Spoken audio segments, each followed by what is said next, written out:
这是一个人人都能觉醒的时代，而我却觉醒了人人都羡慕的能力，不仅能用断剑杀穿千军万马，还能使用所有禁忌魔法。一个世纪前，世界各地都陆续出现了许多恶魔之塔，无数恶魔从中飞出，给世界带来了无尽的灾难。在这些强大的恶魔面前，人类毫无胜算。直到人类即将灭绝之时，第一代觉醒者出现了，他们一个个所向披靡。为了阻止怪物从塔里出来，他们多次攻进塔中，这是人类被另一个维度入侵的第一次胜利。而第一代觉醒者被人们称之为英雄，而他们的遗产被纪念在英雄陵园中。图书馆中，我正在兴致勃勃地翻阅着英雄们的事迹。无需念咒语就能吟唱任何法术的魔法师，只用一根树枝杀穿了1万军队的剑客。在如今，他们已经被称为传说中的觉醒者。我的梦想就是像他们一样，留下属于自己的传说。如今手上也出现了被选中者的印记，我一定能成为觉醒者，就像英雄他们一样。而不幸的事情还是发生了，今年是我第3次的资格考试，如果今年再次失败，就再也没有机会成为觉醒者。然而老天还是开了个玩笑，全班人都为通过了资格考试而欢喜，只有我看着手机上落选的通知，沉重的阴霾笼罩全身，眼角出现丝丝泪花。前辈，我们要去参加入学庆祝会了，你这觉醒者的耻辱就负责打扫教室吧，至少还能清理一下垃圾不是？似乎永远成为不了觉醒者，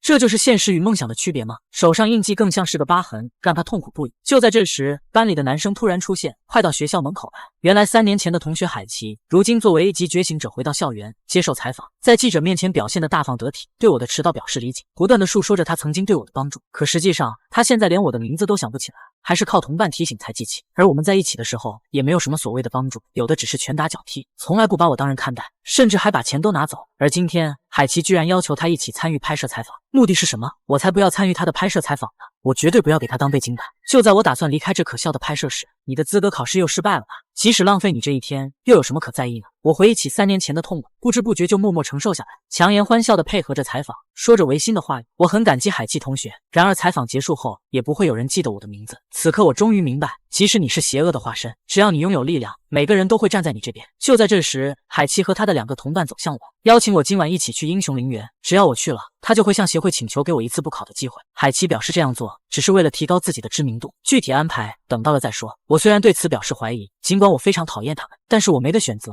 这是我唯一的机会。这一次肯定能行。原来海琪拍摄的最后一站也在英雄陵园，在拍摄完，其他人都走后，海琪独自来到陵园的深处，找到入口了吗？只见他的2个同伴正在这里挖掘陵墓的真正入口。就在这时，我也刚好来到这里，看到这一幕，怒骂道：“你们是不是疯了？你们知道这里面埋葬的是谁吗？”海琪不屑地踩碎了地上的石块。当然，不过那只是历史的腐蚀罢了，我根本不在乎，我只想要里面的宝物。听到这，我呆愣住了，想到初代觉醒者的英雄事迹，我的偶像，还有我的梦想，我彻底疯狂了，立马冲了过去，想要狠狠地胖揍海琪。然而海琪只是轻轻侧身就躲过了我的攻击，然后在我的腹部狠狠地来了一拳，猛烈的重击让我口吐大量鲜血，捂着肚子不断地在地上翻滚，感觉视线都开始模糊，这是要快死了吗？这时海琪的同伴也刚好找到陵墓下宝藏，只见包裹里装满了各种各样的魔法水晶和武器。海琪拿起一颗水晶欣喜莫口，这光芒居然是水晶自主发出的，这下我要发财了。海琪提起我的衣领，说出了叫我来的真相。你是不是很奇怪，为啥我要骗你过来？因为我听说你一直在图书馆里查阅初代觉醒者的事情，刚好可以给我们当替死鬼。你因为资格考试失败，心灰意冷，终于决定偷走陵墓中的宝物，然后第2天消失的无影无踪，你光辉的事迹就会出现在第2天的头条新闻上。你觉得这个故事怎样？再见了。说完，海琪就松开了手，而我不甘又愤怒地看着，发不出一丝声音。我就要这样死去了吗？每天的训练，做过的测试，一切的一切都毫无意义，没有人会记得我。就在这时，水中亮起了道道光球。当我睁开眼睛后，发现周围光球渐渐凝聚成圆影，原来他们是初代觉醒者的阴魂，代表着各个领域的巅峰。而此刻我手中的印记发出了阵阵光芒，他们也发现了我手中的印记居然是虚无属性，它不会觉醒任何技能，但在另一方面，它可能表现出任何你从未想象过的力量。你可以从我们之中挑选一位，并与之立下契约。弓箭、魔法、剑术、体术，无论你选择谁，你都将从中获得无比强大的力量。虽然我想要和他一样，成为人人敬畏的 A 级觉醒者，但我想要这世界上无与伦比的力量压倒一切，足以抹去我遭受的所有羞辱。所以我选择全部。我想要你们所有人的力量，给我一切。就在他们以为这是不可能的时候，手中的印记再次发出耀眼的光芒。下一秒，所有的英灵都被吸入印记空间内。而此刻，在外面的海琪等人正准备离开，突然水中喷出巨大水柱。正当海琪等人疑惑之时，我全身泛着蓝光，慢慢的漂浮在他们头顶。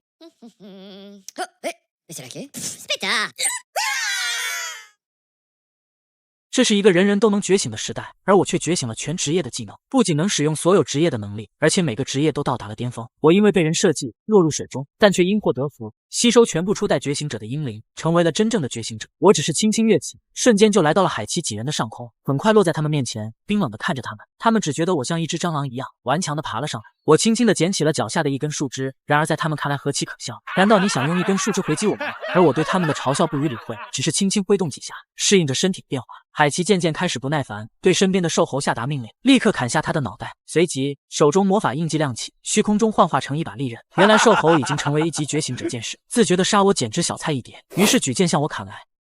瞬息间，我们就身位交错，兽猴脸上还带着那自信的微笑。然而下一秒，身体上出现道道剑痕，随即发出撕心裂肺的惨叫。其他2个人看得目瞪口呆，都难以置信这样的结果。你有点弱呀，接下来轮到谁了？胖子见状，慌忙地对我使用魔法攻击，马里后，毁灭的凝视，而我只是轻轻地伸出一根手指，指尖上不断凝聚着金色光芒，一道金色的雷电就劈向了胖子所在。这怎么可能？他根本没有念出任何咒语。一阵硝烟过后，胖子已经躺倒在地上，毫无生机。不可能，树枝当剑，不用咒语的魔法。海奇想起了传说中的剑客，一根树枝杀穿了1万人的军队，还有可以使用真理的魔法，不用念咒就能施展任何法术。如今这些故事只是被人当作传说而已，没有几个人相信是真的。没想到曾经的传说居然出现在眼前，这让他根本不相信眼前发生的事情。然而他不知道的是，初代觉醒者的106位英灵现在都住在我体内。白日，你践踏我的尊严，在世间留下你的传奇，但今夜，你将铭记属于我的全新神话。我看着自己身体上的变化，也感到难以置信，感觉全身充满了力量。我所敬仰的英雄们，现如今居然正在我的虚无印记中。看他们的样子，对印记空间的环境还是挺满意的，但是好像每个人对我的身体都虎视眈眈，像是要把我吃了一样。首先出来的是我最熟悉的剑客桂木里一郎，曾凭借一根树枝杀穿了上万只怪物组成的军队，没想到还有人记得我呀。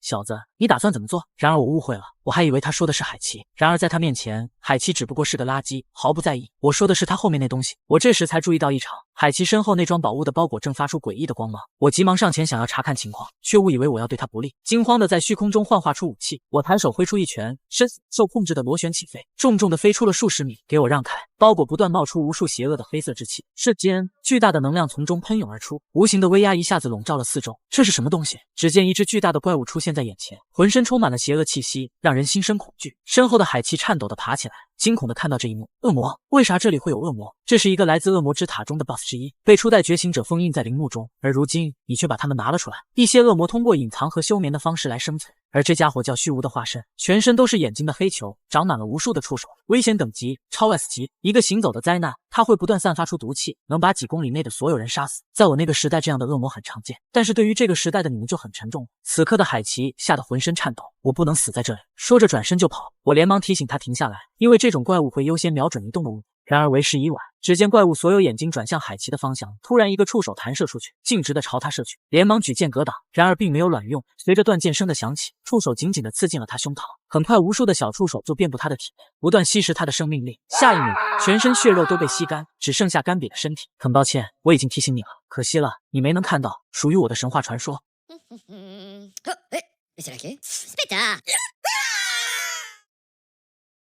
这是一个被怪物入侵的世界，人类为了抵御怪物，觉醒了各种能力，而我却觉醒了全职业的技能，不仅能使用所有职业的能力，而且每个技能都到达了巅峰。此刻市中心突然发生爆炸，一只地狱3头犬凭空出现，在市区不断破坏着。就在这时，一个男人出现在地狱3头犬面前，周围的人看见欢呼不已。太好了，是 S 级觉醒者凯莎！下一秒，地狱3头犬立马对男人发起攻击，而凯莎只是轻轻跃起，用力向地面挥出一拳，地狱3头犬就这么被一击消灭了。请问有谁知道海奇在哪里吗？就在凯莎打算用电话联系的时候，一股恐怖的威压突然降临。回头查看才发现，这个威压覆盖了整座城市，现场除了他以外的所有人都趴着地上动弹不得，绝对不会有错，连1级觉醒者都无法抵御这股威压，至少是 S 级的怪物。而威压的来源居然是英雄陵园，陵园中海奇居然想要盗窃英雄陵园的宝物，将封印怪物的魔法水晶带了出来。虚无的化身，全身都是眼睛的黑球，长满了无数的触手，危险等级超 S 级。看到怪物的海奇也不管什么宝物，转身就跑。然而怪物一个触手弹射出去，径直的朝他射去，触手紧紧的刺进了他胸膛，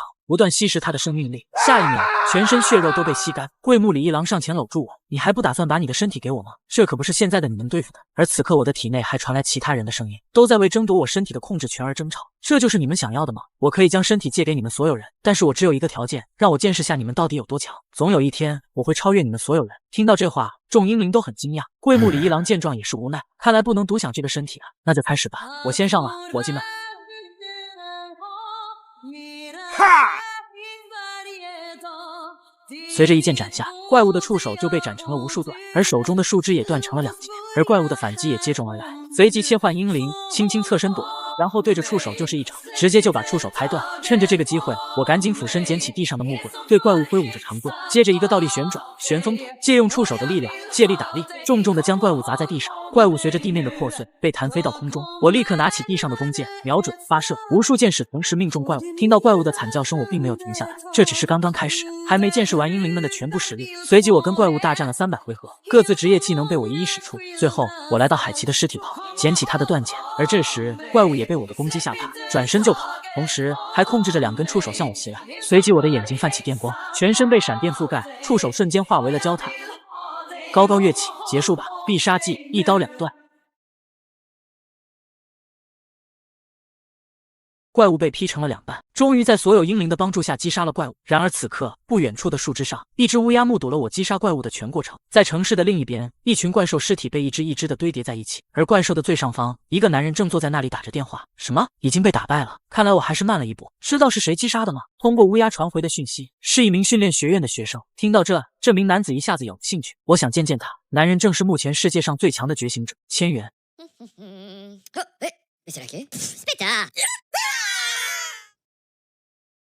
校长好心让我参加补考测试，我却把校长办公室给炸飞上天。训练学院中，全校的同学都在为昨晚的威压感到心悸，还有的学生大夸其词。你知道吗？杀死那怪物的人就是我。然而这样的话，肯定没有人相信。已经10年没出现新的 S 级觉醒者了，居然还有传言说昨晚的怪物是我们训练学院的学员。而故事的主人公正步履蹒跚地从他们身边走过，昨晚的英灵附身让他感觉身体被掏空。就在这时，一个壮硕的身影突然窜出，将我撞倒在地。这样的失败者不可能是 S 级的觉醒者。桂木里一郎出现在我面前，看着狼狈的我，就你这样还想超越我们？昨天的傲气哪去了？随即环顾四周，感应着整个学院的气息，表示如今这个时代的觉醒者已经堕落到普通人的水平。如果恶魔之塔再次出现，这个世界将会面临毁灭。就在这时，桂木里一郎在人群中感应到一股强大的气息。就在他思索之际，我却接到了老师的紧急通知，立即前往操场参加补考测试。这让我感到意外。所有同学听到这个消息都表示好奇，还是第一次听说觉醒者考试还可以补考的。所有人都打算看我笑话。第一项测试100米短跑，平均时间3.6秒，历史记录2.7秒。顺着一声枪响，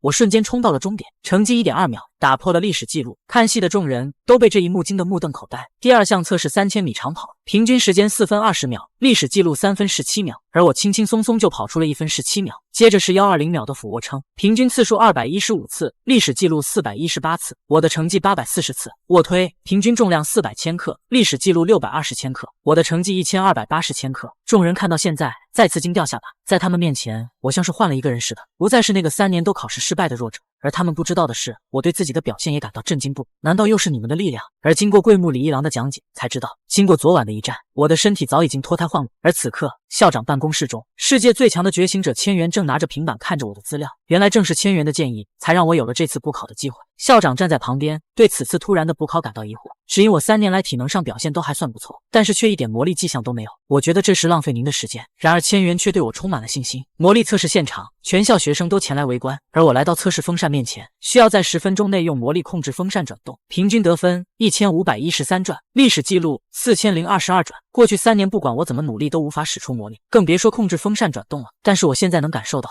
它就在我的周围，不断的进入我身体，而且我似乎能够通过呼吸控制魔力进出的速度，然后将魔力汇聚在手掌中注入，随即风扇缓缓转动，风扇如同我的手脚一般任我驱使。随着我的魔力不断输出，风扇转速越来越快，计分表也在飞速跳动，一股强大的飓风生成，现场一片混乱。下一秒，巨大的风扇爆炸开来，高速旋转的扇叶竟然脱离地面弹射出去，裹挟着强大的气势冲向了教学楼方向，直冲校长办公室。下一秒，一声巨大的爆炸声响起，烟尘过后，扇叶也静静地卡在教学楼中间，而校长早已被吓得口吐白沫，晕死过去。只有千元和他的秘书淡定地坐在一旁。看来我找到了一个能成长到和我一样高度的人，真是太让我兴奋了，哈哈哈。而操场上的我难以置信地看着自己，这是我做的。考官慌忙公布我通过了测试，成为了一名真正的觉醒者。同学们见状也为了见证历史的一幕，仿佛雀跃。我终于通过了考试，3年的努力没有白费，终于为梦想迈出了第一步。桂木里一郎早已预料一般，经过昨晚的战斗，我体内的潜能被唤醒，虚无印记的主人怎么可能是普通人？我们已经等了1个世纪，你也许就是能实现我们心愿的人。就在这时，一股强大的能量从天而降，烟尘过后，千元从中走出。我看到眼前之人，惊讶不已，是这个时代最强觉醒者千元。为什么他会在这里？居然还主动向我握手！恭喜你通过了考试，成为一名合格的觉醒者。正在我懵逼之时，千元居然提出了一个额外的测试考验，那就是打我一下。我不敢相信自己的耳朵，这是在做梦吗？自9岁起，他便是怪物杀手，巅峰之上，斩怪无数。如今23岁的他，已经是全世界公认的最强觉醒者。传闻他曾一己之力平定10年前的大混乱，并在5年前九州疫情肆虐时力挽狂澜。对大家来说，他就是一个活着的传说。我只是刚刚觉醒的新人，但是他却要我揍他一顿。比赛规则：1分钟内，你只要攻击到我1次就算获胜，且你可以使用任何武器，我每10秒攻击你1次。说着，千元就变出一堆武器让我选择。别担心，我的身体比这些刀刃还坚硬，你可以放心攻击。手指一滑，就将手中的长刀切成了2半。看到这一幕，我紧张不已。我真的能赢吗？在我一脸懵逼的时候，桂木李一郎却兴奋不已，想要我再次把身体借给他。但我想试试靠自己的力量获得对方的认可。倒计时开始，我立即拿起地上的一把长刀，拔刀向着千元冲去，举起，重重的劈下。千元只是轻轻侧身就躲开了。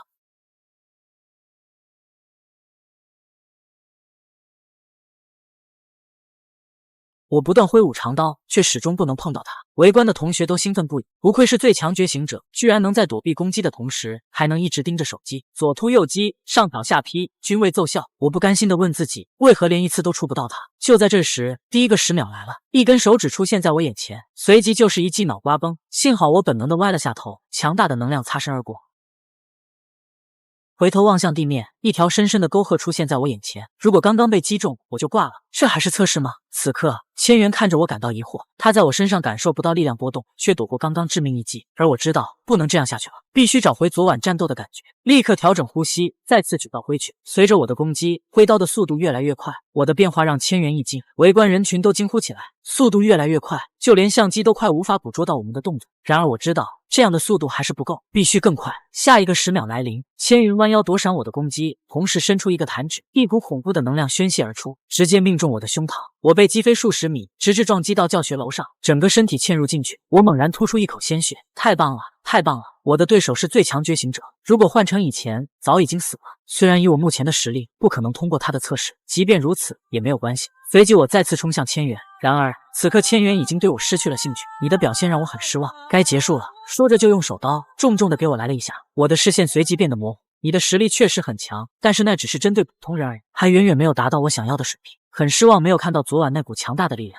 千元打着电话转头离开。就在这时，一股恐怖的波动从身后传来，我裹挟着强大的能量再次站了起来。还没结束呢，现在才刚刚开始。黄头小子，希望你能让我玩得开心点。他是古代最强觉醒者之一，桂木李一郎，仅凭一根树枝就能杀光上万头怪物。而他是现代公认的最强者，千元曾一己之力平定大混乱，如今借由我的身体展开古今最强之战。千元眼中闪烁着兴奋之光，这正是他渴望的战斗。没错，就是这个。昨晚那股强大的气息再次出现，但为何他似乎判若两人？是某种神秘技能的作用吗？不管怎样，眼前之人已化身为怪物。李一郎对千元的愣神感到愤怒，刀狠狠劈下，速度与力量大幅度提升。恐怖的剑气划过，险象环生，教学楼因此遭殃，学生们四散逃窜。千元对我的变化感到困惑，不仅是因为我速度和力量的提升，而是我原本拙劣的剑法，如今却如同身经百战的剑客，能预判敌人的动向，剑法如同激流般变化莫测。这样的实力确实能够击败 S 级怪物。40秒过去了，千元兴奋地挥舞手刀，向着李一郎重重劈下。然而李一郎轻松闪避，仿佛这样的攻击只是微风拂面。你的攻击太弱了，李一郎冷笑道，随即发起反击。千元跃起躲避，太厉害了，你比我想象中还强。围观的学生们目瞪口呆，不敢相信眼前这一幕。然而看着千元，桂木李一郎却感到无趣。放下所谓的规则来战吧，被束缚的你真是难看，让我见识下你真正实力。说着就再次冲了过去，如你所愿，随即将脚边的石子踢向了武器堆。下一秒，所有的武器漫天飞舞，高高跃起，抓住其中的关公刀。来吧，我们继续。说着举刀劈下，刀光剑影，两人在空中大战了300回。而此刻我的体内，其他阴灵们都兴奋地看着热闹。李一郎看起来很开心啊，真是令人羡慕。可惜借用小鬼的身体作为媒介，还无法发挥出全部实力，这样打下去可能会输。而此刻的我看着外界他们两个战斗，眼神专注，不敢放过一丝细节，左突右击，上挑下劈，努力模仿李一郎的动作。我想变强。此刻外界在双方的不断撞击下，武器双双崩断。该死的，身体有点不受控制，要到极限了吗？千元兴奋地扔掉手中的断刀，他终于找到了一个能打的对手了。未来的路将不再寂寞。还有10秒，李一郎瞥向后方，在那里，随即向教学楼方向跃去。2楼的壮汉一脸茫然，不知为何向自己这边而来。李一郎迅速夺过长刀，借用一下，千元紧随其后，对着教学楼方向就是一拳重击。教学楼再次爆炸，但愿那群无辜的同学没事。从烟尘中冲出，两人在墙壁上再次展开激战。教学楼被打得千疮百孔，千元越打越兴奋，战斗到校长办公室外，想要拿刚刚的扇叶当武器。瞬间，李一郎感受到对方气场发生了变化，第一次感到了危机。只见巨大的扇叶被高高举起，重重的砸下。突然，一张剑气组成的蛛网浮现，李一郎的绝技碎裂斩，瞬间扇叶被切成了无数块。千元惊讶地看着眼前这一幕，简直太棒了！就在李一郎打算乘胜追击的时候，手中的长刀却分崩离析，而正上方千元裹挟着能量的右手，准备对着李一郎使出最后一击。59秒，此刻在半空中的李一郎已无能为力。就在这巨大能量轰击而来之时，我再次拿回了身体控制权，高高跃起。在我眼中，动作变得如此缓慢清晰，手掌轻轻擦过对方的手背，攻击也随即偏移。李一郎和千元都难以置信地看着这一幕，而作为代价，我的整个手臂都废掉，但我还有左手，这就是我的最后一击，带着仅剩的力量，重重地砸向千元。真正的战斗是强者之间的互相碰撞，从攻防之中不断的寻找获胜的时机，往往只在一瞬间。对于强者之间的对弈，一般不会留下一丝间隙，如同围棋一般密不透风。但是这小鬼居然在那一瞬间把握住了，就连我也没看见的那一丝丝机会，对于他来说，或许是踏上强者道路的第一步。我带着最后的希望，直飞冲天，用最后的力量一拳挥向千元。什么？在我以为稳操胜券的时候，不可思议的事情发生了。只见千元一只手还摆着刚刚攻击的姿势，而另一只手居然能在这瞬间抓住我挥出的拳头。可恶，就差一点点啊！就这么结束了。然而在我彻底放弃的时候，千元却微微一笑，抓着我的拳头，向着他的脸轻轻靠上。恭喜你合格了！我都惊呆了，还能这样？震惊过后，我虚脱的晕了过去。全校同学见到这历史性的一幕都欢呼不已。那个万年吊车尾居然打中了最强者千元。当我醒来之时，惊讶的发现竟然是千元的同伴灵正在帮我疗伤。你最好先别动，你的手臂伤得比较重。还有，恭喜你通过了测试。听到这，我惊讶的坐了起来。合格了？我真的有打到千元吗？这么快就忘了，有点过分哦。原来千元就在旁边微笑的看着，你确实合格了。然而我回想起来，能跟千元打得有来有回的那个是李一郎，而只有最后那一击才是我自己。然而还被千元轻松挡住了。这时千元却说他最后那一击躲避的太棒了，我这是被认可了吗？还有这个测试合格后会有什么事情吗？我不是说过了吗？只要合格了就让你成为我们的同伴。然而旁边的灵似乎对这词很不满。同伴？此刻我一脸懵逼，你之前好像没说呀。千元看着教学楼上的众人，表示这里不是说话的地方，晚上我去你家详细交流关于我们的真正敌人，到时候很想知道你会如何选择。晚上我躺在床铺上回想千元的话，我们的真正敌人，自从恶魔之塔出现后，大量的异次元怪物从中飞出，我们的敌人不是那些怪物吗？除此之外还有什么？正在我胡思乱想的时候，楼下传来动静，是千元来了。我立马下楼准备迎接，然而看到是却是老妈躺倒在地上，这到底是怎么回事？只见一个男人正坐在我家厨房，吃着老妈忙活着一天的晚餐。你是谁？对我妈做了什么？很高兴见到你，我叫灰谷无狼 ，S 级觉醒者，是千元那家伙的同伴。你赶紧收拾好行李，我们马上前往根据地。然而我才不管他说什么，愤怒地挥出拳头，猛烈一击却是什么也没有打到。灰谷却悄然出现在我背后，你这是怎么了？我可不喜欢开玩笑哦。听着对方戏谑的话语，玄关地板上躺着的母亲回想起小时候的点点滴滴。从小我的父亲就离开了人世，是母亲一个人辛苦把我养大。为了庆祝我通过了考试，今晚特意煮了丰盛的晚餐。我转头狠狠看下对方，我再说一遍，你对我妈做了什么？而印记空间内，初代英灵都看着眼前这一幕，这就是现代的 S 级觉醒者，作为小鬼的对手刚刚好。作为我们的宿主，让我们看看你如何应对。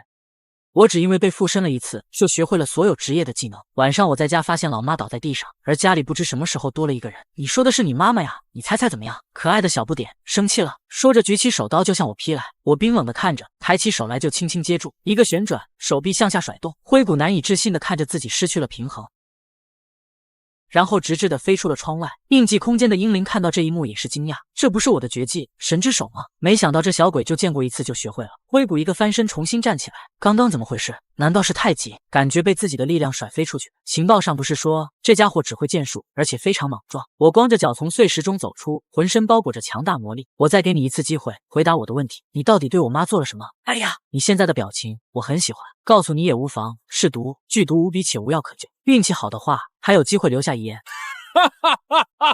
我想知道你为什么要这么做？你不是千元的同伴吗？你是傻瓜吗？你不是我的同伴，只会变成我们的木偶。像你这么天真的人，很容易被人抓住弱点的。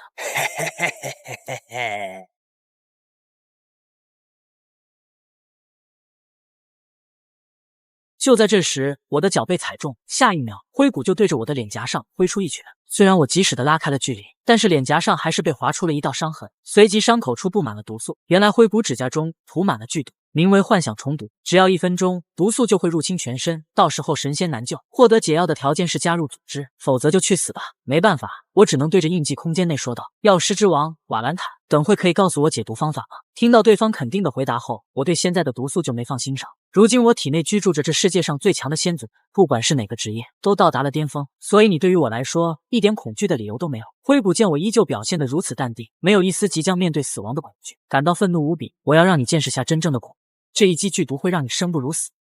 我侧身躲过，而我身后的树木瞬间枯萎。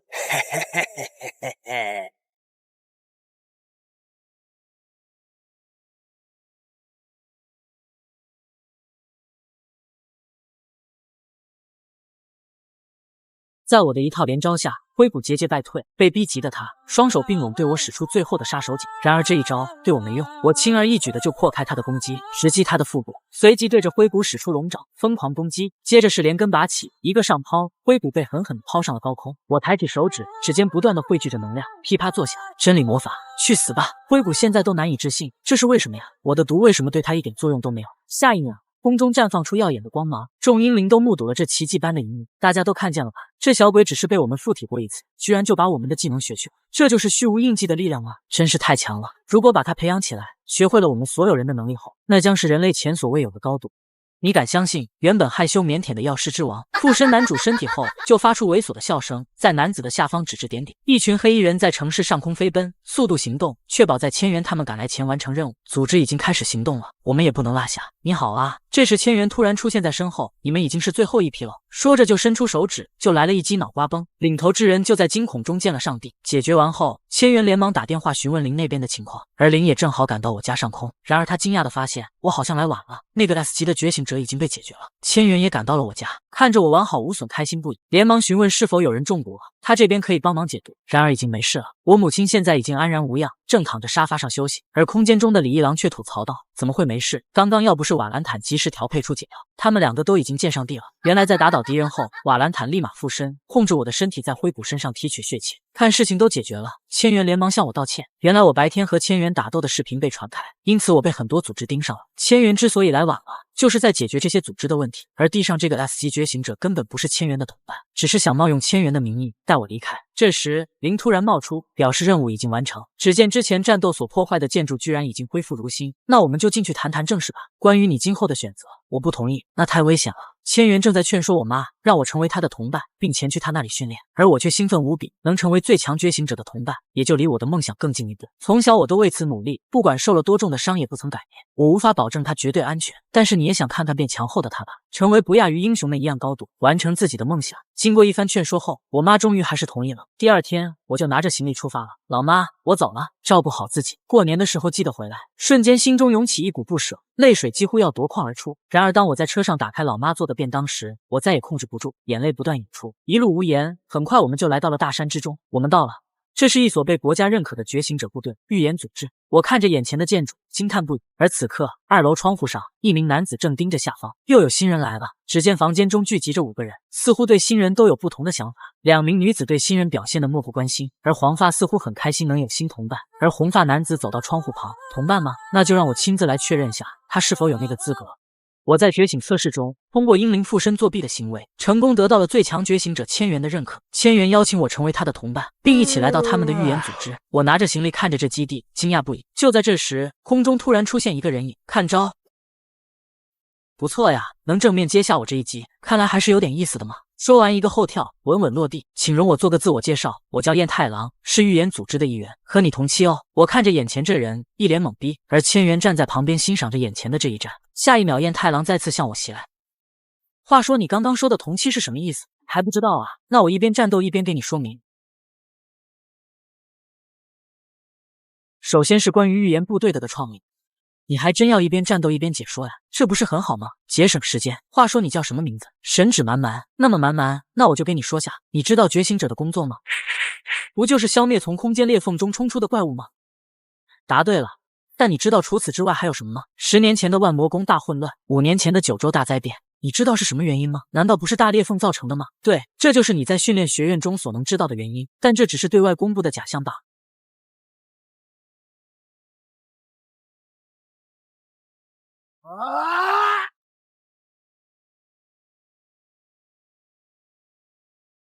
真相是，这些都是来自异次元的入侵行动。数百年前，恶魔之塔突然出现，就是来自异次元的第一次入侵。而到如今，背后之人在不断对我们世界进行试探，原因不明。但是如今这个年代，觉醒者比塔时代弱了很多。拥有堪比先祖们能力的觉醒者少之又少，为了抵御异次元入侵，于是就有了预言部队。那些拥有预知能力的人，每当发现灾难再次出现，被选中之人就要迎头而上，解决危机。而我们就是被选中之人。从今天开始，你也是我们中的一员，能连续挡住我的飞踢，同期中你也是第一个。欢迎来到预言部队。就这样莫名其妙的战斗过后，我得到了对方的认可。同期的其他人正站在房顶，目睹了刚刚发生的事情。然而下一秒，他们突然消失不见。看来不亲自验证，他们是不会认可的。彦太郎热心地领着我前往宿舍。夜晚，我坐在床上，思考着白天彦太郎的话：我真的能战胜异次元的幕后黑手吗？一股不安笼罩心头。不要胡思乱想。众英灵们突然出现在我眼前，你现在能做的就只有不断变强。我们商量好了，决定把你培养成人类最强觉醒者。不管是那个千元，还是我们这些初代觉醒者，都没有成为人类最强觉醒者的资质。而你可以作为我们所有初代觉醒者的弟子。你敢相信吗？106位英灵要同时收我为徒，想把我培养成人类最强觉醒者。我感到很惊讶，之前明明只是想要我的身体，如今为啥全部改变了主意？那是因为你的身体只有一个，想要得到，那我们必须干掉其他人。没有谁能保证自己能在这大混战中取胜。而看到你和 S 基督王的战斗，你居然能一一使出我们的绝技。尽管在威力和精度方面上有不足，但基本技能已成型。虽然不知道是不是虚无印记的效果，但可以肯定的是，你的天赋是吸收力比任何人都要强的能力。所以我们改变了主意，比起获得身体，培养你会更有意思。听着李一郎的话语，眼泪不知何时夺眶而出。3年里，我被认为没有任何才能的废物，从来没有人对我抱有希望，有的只有欺凌和嘲笑，甚至连名字都不曾被人记住。这样的我曾以为已经没有未来。然而，先是千元对我实力的认可，如今初代英灵们又说我有成为最强觉醒者的资质。真的可以吗？在我的人生中发生这么开心的事情，真的好吗？我憧憬的先辈们对我有这么高的期待，多年的委屈如同泉水般化作泪水涌出。就这样，我成为初代觉醒者的徒弟。从李一郎那得知，我的虚无印记中，时间和空间都变得很虚幻，特别是我睡着的时候，时空的使用要比现实更自由。从现在开始，我必须一边睡觉一边训练，且每天要在虚无印记中训练100小时，属于我的修行开始了。拜托了，老师们。第二天，我一早起来就碰到了一起洗漱的彦太郎，看到我无精打采的样子，打趣道：“昨晚是不是没有睡好？”然而当他仔细望向我时，他惊讶地发现我今天的气息发生了变化，魔力在身周缠绕。下一秒，彦太郎就向我飞踢而来，而我只是轻轻弯腰就躲了过去。肚子饿了，我先去食堂了。说着我就离开了，留下彦太郎一脸疑惑。他刚刚的脚踢速度比昨天的更快，然而我却更加轻松地躲了过去。来到预言食堂，彦太郎领着我坐到了长发少女的对面。当我看清楚对方的面容后，才发现这不是昨天在屋顶上围观中的一位吗？对方好像对我很不友好，对我的自我介绍也熟视无睹。新来的，你的名字我没打算记住，如果我认可了你，自然会叫你名字的。现在我接到了一个预言任务，有胆量就跟我来。在浩瀚的历史长河中，人类意外发现了一本被誉为毁灭之书的古老预言典籍，而这是人类发现的最早一本预言之书。这本书的笔记虽显稚嫩，却详细记载着未来80年间世界将面临的重大灾难。每个预言若成真，都将给世界带来毁灭性的破坏。1945年，当人类深入南极大陆，在厚厚的冰层下3000米处，这本神秘的书籍重见天日。当探险家巴纳德·罗素翻开书页，第一行字便映入眼帘：“你好，巴纳德。1945年3月17日11点35分，天气晴。”探险家巴纳德发现毁灭之书，这一发现震惊了世界，人类决定相信书中的预言。月球背面，宇宙巨幕，攻击性病原菌。每一个预言都如同悬在人类头顶的达摩克利斯之剑。为了阻止这些灾难的发生，人类成立了专门的预言组织，对每一个线索进行收集与分析。预言中的灾难被分为4个等级：3级，一个或多个地方的破坏；2级，一个国家或者大陆的大范围灾难；1级，能影响全球范围的剧烈变化；特级，确定了能摧毁世界的大灭绝。特指毁灭之书中的预言。受长发少女的邀请，我和彦太郎加入了此次预言任务。3人小队迅速抵达目的地，只见街道中央裂开了一道中等规模的空间裂缝，我们3人径直朝空间裂缝处走去。凯莎见我们到来，连忙劝阻道：“这里很危险，普通人请立即离去。今日的预言为3级，空间裂痕是中等规模，预计是 B 级。根据3级书籍黄色诗篇中的预言，裂缝将会越来越大。”下一秒，裂缝真的扩大了许多，从中走出数头 A 级狼人。凯莎随即摆出战斗架势，对准魔物方向就是一拳。然而数量太多，现场的众多觉醒者还是不敌，只剩下凯莎一人艰难抵挡着。而空间裂缝中传出更加恐怖的气息。就在凯莎为此犯愁的时候，看见我们3人朝着战场中央走去。只见长发少女轻轻地抬起手，最高的炼金术水银之枪瞬间击穿了数头狼人，彦太郎也紧随其后，使出留步一脚一个狼人，实力之强令凯莎都感到震惊。此刻相比，凯莎这个 S 级觉醒者更像是普通人。空间裂缝中的邪恶气息愈发强烈，只见裂缝处一只恐怖的魔物即将冲出，居然是 S 级以上的魔物，兽人雷奈尔，等级 S 加。彦太郎和长发少女立马发起了攻击，然而2人的攻击却毫无效果。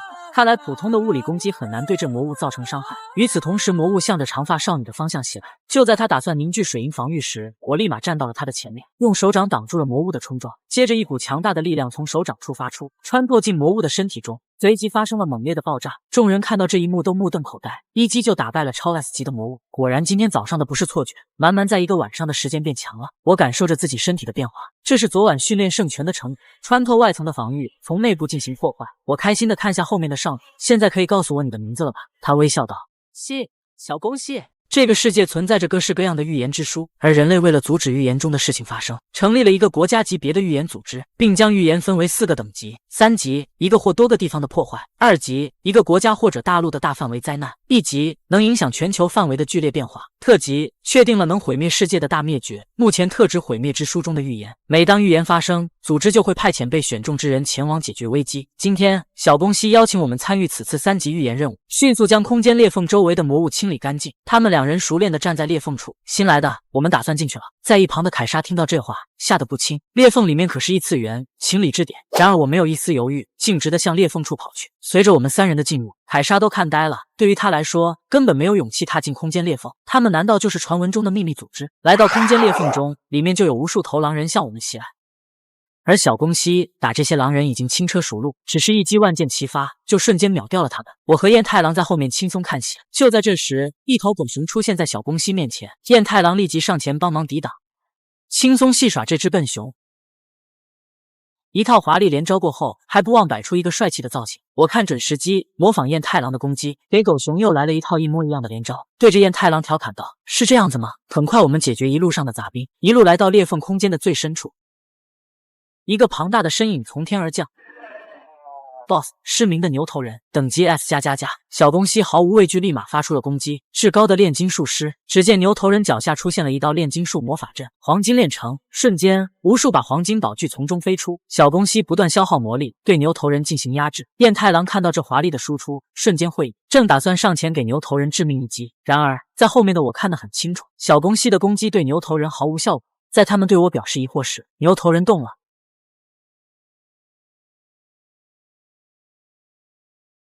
看到这一幕，2人都难以置信。牛头人毫发无伤地站在他们面前。炼金术师刀柄在我身后浮现。可惜了，这么优秀的人才啊！那个姑娘能在这个年龄，居然能在炼金术上的造诣能达到这样的高度，只可惜使用方法不对。这个 BOSS 的物理抗性是100%。蛮蛮，借用下你的身体，让我来为那个姑娘示范下真正的炼金术。随即来到小宫西旁边，凝聚出大量水银。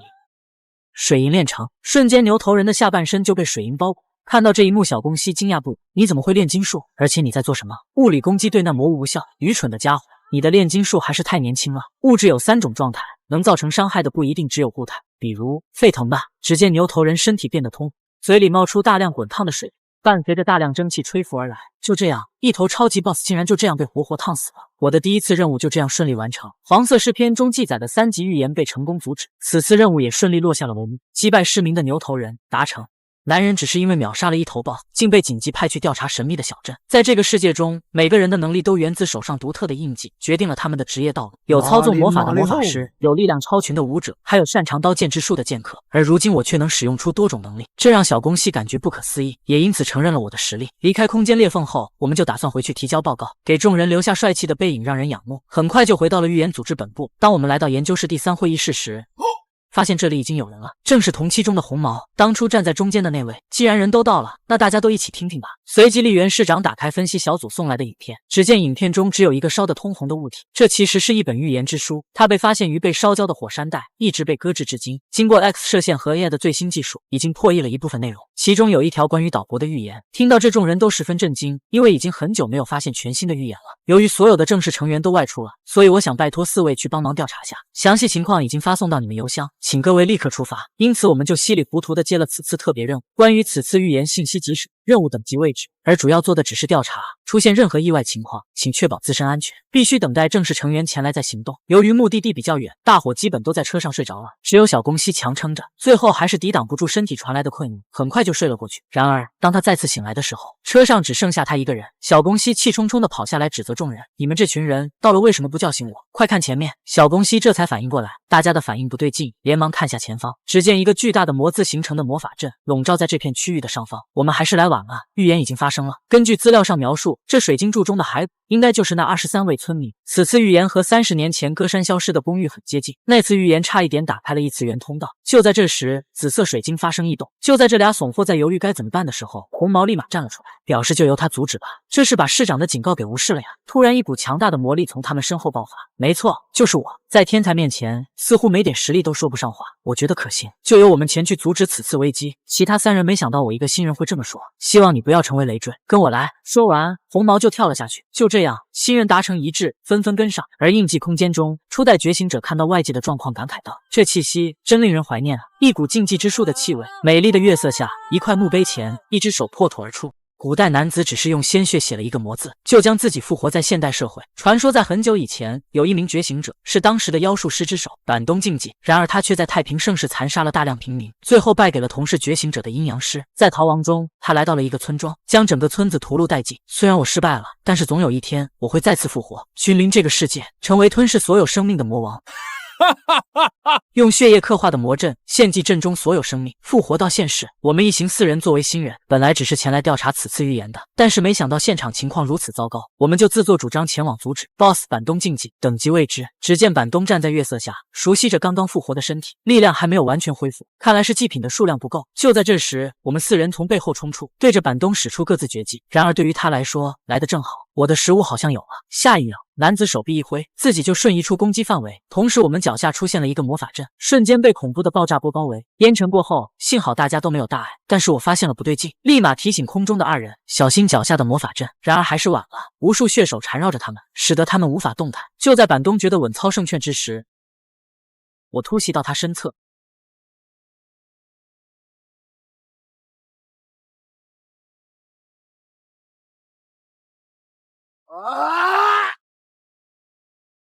一套连招过后，我都怀疑自己的眼睛，对方居然只用了一根手指就接下雷击。就在这时，黄毛看准机会，使出剑技金斩花，只见无数刀刃从四周刺向板东，可惜还是被轻松躲了过去。你不会以为这样就能打败我吧？我从没想过这种程度攻击就能打倒你。下一秒，黄毛举起长剑，对着地面重重刺去。秋季，更多的剑雨袭来，然而板东对于这一击没有一丝恐惧，华而不实罢了。下一秒，板东就对着红毛冲去。看来你就是他们中最强的。我在一旁看着2人的交战，不知该如何是好。板东给我的感觉就跟千元和李一郎一般，深不可测。就在这时，小宫西和彦太郎也爆发全力，周身的血手被一一震开，2人立马冲去帮忙。碍事的家伙只是向后轻轻挥动手臂，3个不同颜色的魔法阵就出现在他们面前，随即出现3头是神海鬼。小宫西和彦太郎本想一击解决掉他，然而全力一击下，他们居然毫发无伤。这些家伙居然跟失明的牛头人同等级别。绿色的海鬼来到我面前，我这是被小看了。现在没有人能帮助你了。听到这话的红毛像是被刺激到，一刀挥出，血液飞溅，板东身上留下深深的伤痕。有帮助的必要吗？我一直都是独来独往，我一个人就足够解决各种魔物。这个世界上可以依赖的东西只有自己的力量。板东看着自己身上的伤痕，表示很认同红毛的说法，根本不需要什么伙伴，全部都吃掉就好了。说完，瞬间变得更加狂化，疯狂向红毛攻去。就在节节败退时，我飞奔而来。板东看到我的到来，难以置信，自己召唤的是神，居然只剩下下半身站立在原地。下一秒，我的拳头也到了。板东被我狠狠地击飞出去，红毛木讷地看着我，同伴吗？就由我们一起来打倒他。你敢相信，这个外表美艳的少年竟然是个活了1000年的老怪物，企图将我们当做他的盘中餐。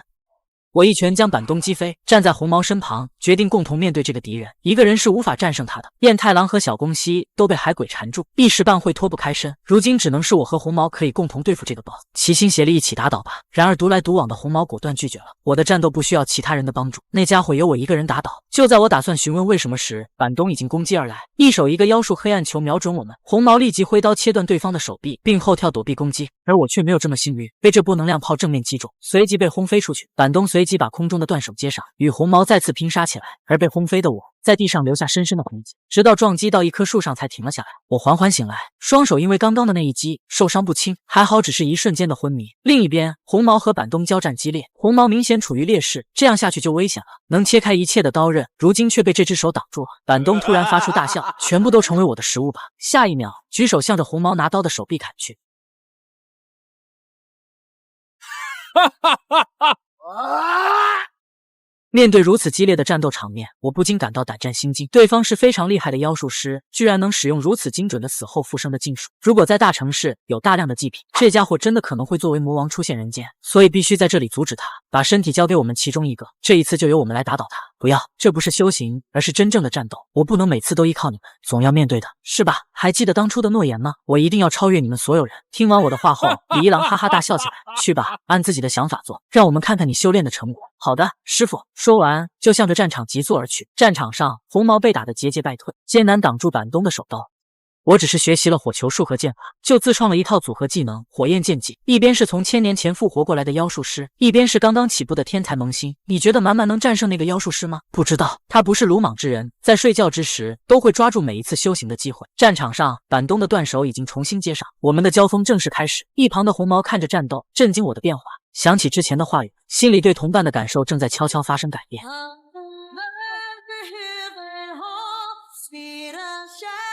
妖术吸血罗，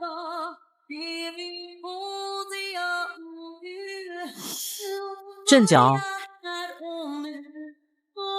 你这小毛孩会的技能还挺多。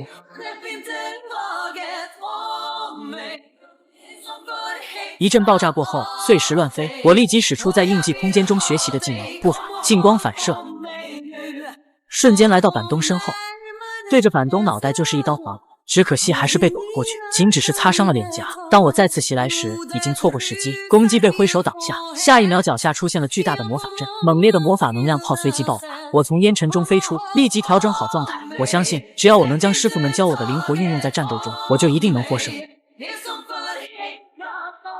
板东看着手上的伤痕，难以置信。剑术、体术、魔法、步法，这小鬼还有什么不会的吗？虽然每样都没到精通的地步，但是都运用得很熟练，就感觉所有技能融为一体。英灵们都震惊地看着眼前这一幕，没想到小鬼的成长这么快。但是，只是这样还不足以打败这个妖术师，让我们好好玩玩。禁术，下一秒，整个区域火光冲天。小宫西感受到来自上方的威胁，跳开的同时，一只巨大的骨头砸了下来。众人惊讶地看向了上方，只见一只巨型骷髅突然出现在面前，而板东双手合十地站在骷髅头顶，玩得好开心啊！就到此为止吧。下一秒，巨大的骷髅手向我拍来，英灵们看到这一幕，连忙叫我快跑。还是不行吗？现在的我还是不够强，但是我不甘心。突然脑海里想起了梅雷斯的教导，学习魔法要循序渐进，首先是初级魔法火焰，而李一郎所教的剑法讲究的就是一击斩断。挥剑的瞬间，忘记所有迷茫和恐惧。此刻的我左手燃烧着梅雷斯教我的魔法火焰，右手握着李一郎教我的剑道，双手慢慢靠近。下一秒，奇迹发生了，我手握的长刀燃起了熊熊火焰。梅雷斯和李一郎看到这一幕都难以置信。我举起火焰长刀，下地狱吧，板东！说完就一刀劈下，扬言断绝。就这样，板东被劈成了2半，别再回来了。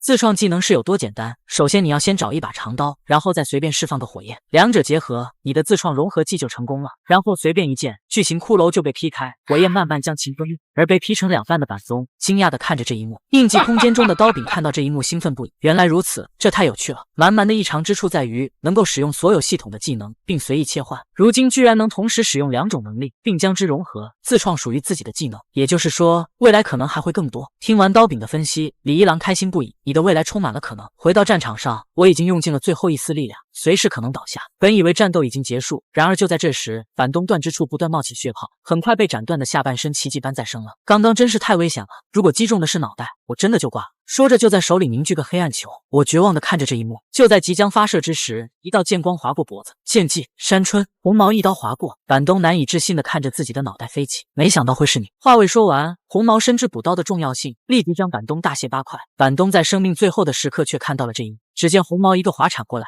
稳稳接住即将倒下的我。这场景让他想起了过往，在一个寒冷的冬天，饥寒交迫的板东怀里抱着奄奄一息的哥哥。哥哥，坚持住，很快就会有食物的。然而哥哥还是走了。桥上载歌载舞宛若天堂，桥下如同人间炼狱。从此就只剩下板东一人。在他消亡的最后一刻，突然感觉一个人虽然很轻松，但是好寂寞呀。就这样，曾经最强的妖术师彻底消失了。彦太郎和小宫西这时才跑了过来，询问我们的伤势。大家都活着，真是太好了。就在这时，异变发生，只见空中的结界出现裂痕，整个结界将会在内部崩碎，产生的能量足以吞噬整个小镇。除了我已经晕倒过去，其他三人同时摆出攻击状态，打算在结界崩碎的瞬间使出最强一击，希望能将冲击减弱。这时我的身体动了，高举长刀凝聚力量。其实是李一郎再次控制我的身体。满满，干得漂亮，接下来就交给我吧。下一秒，结界彻底破碎，一股恐怖的能量直冲四人。同一时间，在结界外的不远处，3名男子正朝着这里赶来。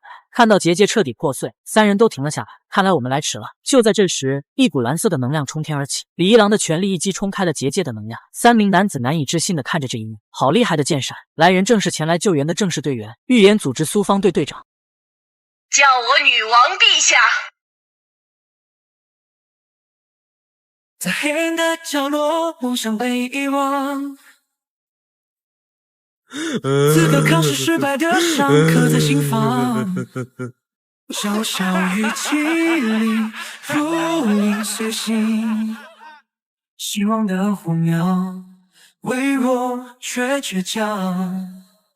命运的河流突然转向，引领的力量俯身绽放，觉醒的光芒划破黑夜的场，不再彷徨，不再迷茫。战斗的钟声已经敲响，每一次回旋，每一次坚强，向着未知的远方，勇敢去闯。走这边。不要的路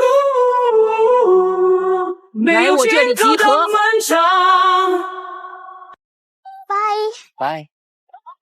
拜拜。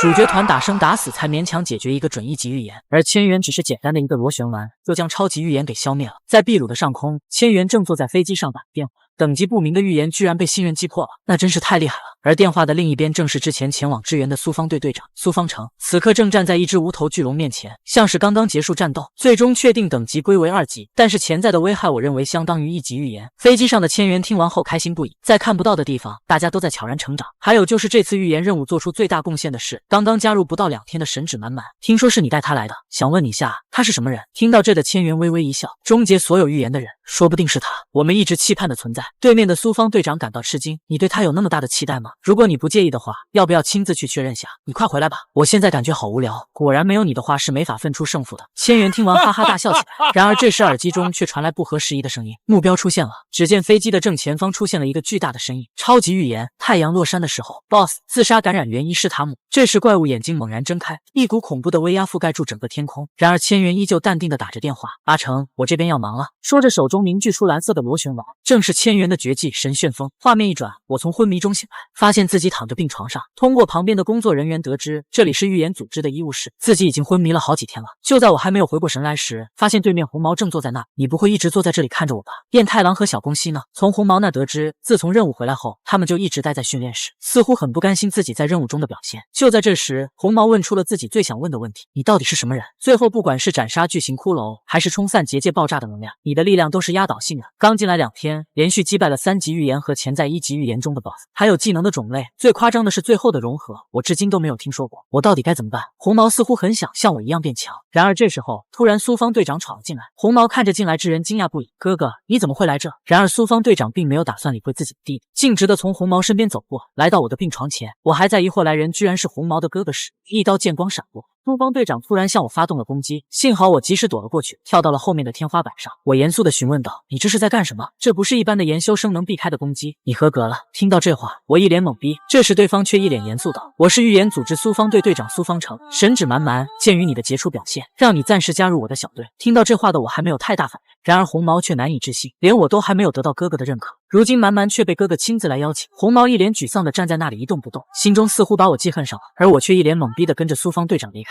而训练场这边，燕太郎和小宫西正在疯狂对练，地板上堆满了小宫西用炼金术炼成的兵器。可恶，当时的我们居然一点忙都帮不上。就在这时，一个身影出现在门口。不错嘛，这么努力训练。千元像是刚刚度假回来，带了一堆特产分享给大家。千元先生，然而一声咆哮就把所有特产吹飞。看到千元回来的二人，连忙跑过去，搞得千元都一脸懵逼。我只是离开了1周而已。然而燕太郎和小宫西一脸严肃道：“我们想要变强，再也不想输给神指满满了。”看着一脸认真的二人，千元感慨万分。这些孩子前几天还在闹小孩子脾气，没想到眨眼间就彼此点燃了火焰，然后一脸开心的答应了他们。这时门口又来了一位，让我也加入吧，拜托您了。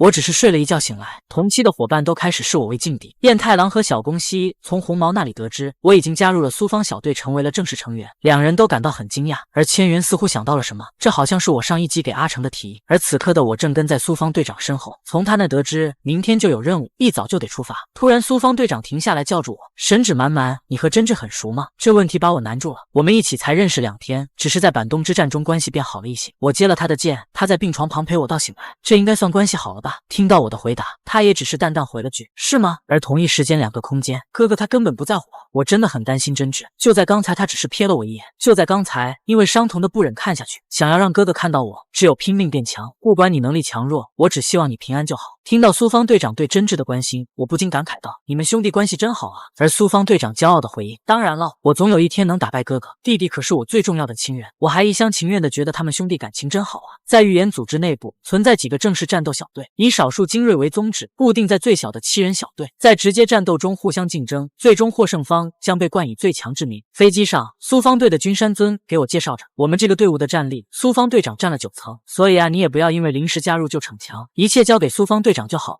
而我一边听着前辈的教导，一边不停地跟燕太郎他们发信息。君山尊看到我这样子气愤不已，然而他不知道的是这消息有多重要。另一边收到消息的小宫西和真治都气炸，只有燕太郎还比较淡定。一旁千元好奇地凑上前来，只见手机上写着变得更强的一点建议燕太郎篇，变得更强的一点建议小宫西篇，变得更强的一点建议苏方真治篇。千元好奇地翻阅里面具体的方法，这是配合3人各自能力和习惯的具体指导，连我都自叹不如啊。千元转向3人道：“真是收到了一份了不得的礼物，要做还是不做你们自己决定。”然而虽然很生气很不甘心，3人都决定按照上面的训练自己，洗完头等着吧。神指满满。飞机上我十分感谢师傅们的帮助，消息终于都发送完了。很快我们此行的任务目的地到一处被冰封的雪山上，此次预言任务等级1级，全球冻结。此次灾害会让地面不断结冰，冰冻的范围将指数性扩散。如果放任不管，在不久的将来，蓝星将全部冻结。这种灾祸正在世界各地同时发生，甚至在一些国家的城市中引起了大骚动。苏方队副队长香追真鱼感叹道：“比报告中扩张的还快，看来我们得抓紧时间了。直升机能靠近的极限也就到这，我们从后舱跳下去，前往不要把祸害带到村子。请大家牢记苏方队3原则：1. 以速度为宗旨； 2. 攻势绝不松懈； 3. 劣势扭转乾坤。”我静静地站在后面，回想起板东那一战，最后还是依靠李一郎的力量才化险为夷。这次临时入队是向正式队员学习的绝佳机会，这一次一定要靠自己的力量完成任务。就这样跟着他们一同跳了下去。然而这次任务将成为我一生都难以忘怀的挫折。谁能想到一个全球冰封的1级预言，随便一个小兵就是 S+++ 等级的。苏方队众人来到预言所在现场，这里已经完全被冰雪覆盖，目前气温是-37度，比报告中的还低。我感到疑惑，询问俊山，这次的全球冻结预言也是在预言书中记载的吗？不是，这是拥有预言感知技能的人所感知到的预言。这种事虽然还挺多的，但是被归类为1级预言的还是头一次。这时副队长走了过来，很紧张吗？不用太担心，虽然你是第一次接触1级预言，但要相信自己可以的。就是吗？放松放松。预言组织在岛国有8支正式小队，而苏方队的1级预言击破数量可是第一哦。副队长见俊山没脸没皮的样子，连忙大吼道：“也不能太放松了，该有的警惕还是要有的。”就在这时，俊山气场发生了变化，在我的雷达上发现了敌人。这时我才发现，俊山的手指处居然连接着数条金色的能量丝线。魔物在2点钟方向，距离我们200米。下一秒，副队长就行动了起来，在我面前瞬间消失了。没一会就再次出现在队长旁，在俊山的指定地点发现大量魔物，推测等级 S+++，数量大概30只左右。听完副队长的情报后，苏方队长立即下令全员扫荡。下一秒，其他队员全体冲锋。看双方就交战在一起，我惊叹地看着这一切，不管是情报收集，还是与魔物对战的实力，这些人都是一流的正式队员。我突然也想上前与他们一起战斗。在得到队长的许可后，我立马进入战斗状态。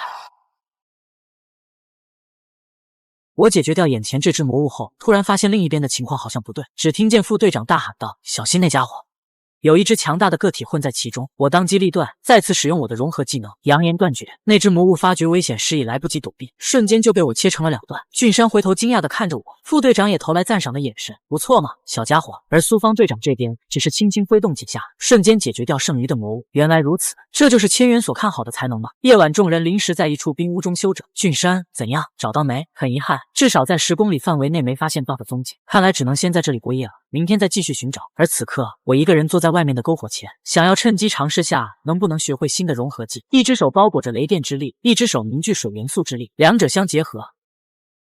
就在这时，身后传来一道声音：“你还真热衷于修行啊！”这差点把我吓死。就这样，队长的到来让我暂停了修行，我们开始聊起了家常。这是我第一次在野外露营，感觉超级棒。我跟你相反，好想早点回家呀，想念我家的猫猫了。一天不吸猫就浑身难受。队长的话把我吓住了，真没想到苏方队长这么强大的人，居然喜欢猫。提到猫后，苏方队长像是变了个人似的，拿着手机坐了过来，开始给我介绍起他家的猫猫。他叫馒头，每天都会把家里弄得乱七八糟，还很傲娇，经常不肯我抱，就像真挚一样，很可爱，对吧？跟他在一起的时候能让人身心愉悦，如果和真挚也能这样相处就好了。我因为是独生子，不是很明白兄弟间的亲情。既然是你弟弟，那你多关心下他不就好了？兄弟间还是要多接触才能促进感情的。也对，这么简单的道理我居然都不懂。就在这时，副队长找了过来：“你们2个怎么还在这里？要快点休息了，明天还得早起完成任务。”就这样度过了一个平静的夜晚。然而在同一时间的雪山脚下，一名神秘男子正走在雪地上，正好被在附近警戒的工作人员发现。这座山如今很危险，现在进去会死的。难道你是觉醒者，是来这完成任务的？而神秘男子只是淡淡的回应道：“确实是来完成任务的。”然而不是为了阻止预言的发生，而是让预言成真吧。只见男子手中拿着一本蓝色的预言之书。就这样，一个神秘的觉醒者走进了同一座大山之中，这可是很重要的任务。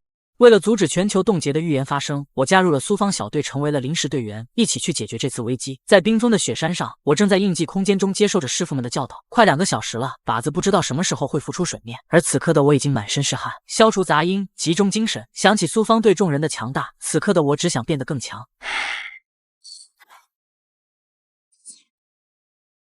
成功了！经过1晚上的训练，我终于射中了。第2天，我们准备继续寻找 BOSS。今天一定要完成任务。通过俊山的能力引导，我们很快发现了大量魔物。虽然我们都顺利解决了，但是总是有一种不安的感觉。就在这时，俊山发现了巨大能量在急速接近，极有可能是 BOSS。下一秒，巨大的人形魔物出现在我们面前。BOSS 神秘的卡尔梅，等级未知。苏方小队见状，立马行动起来。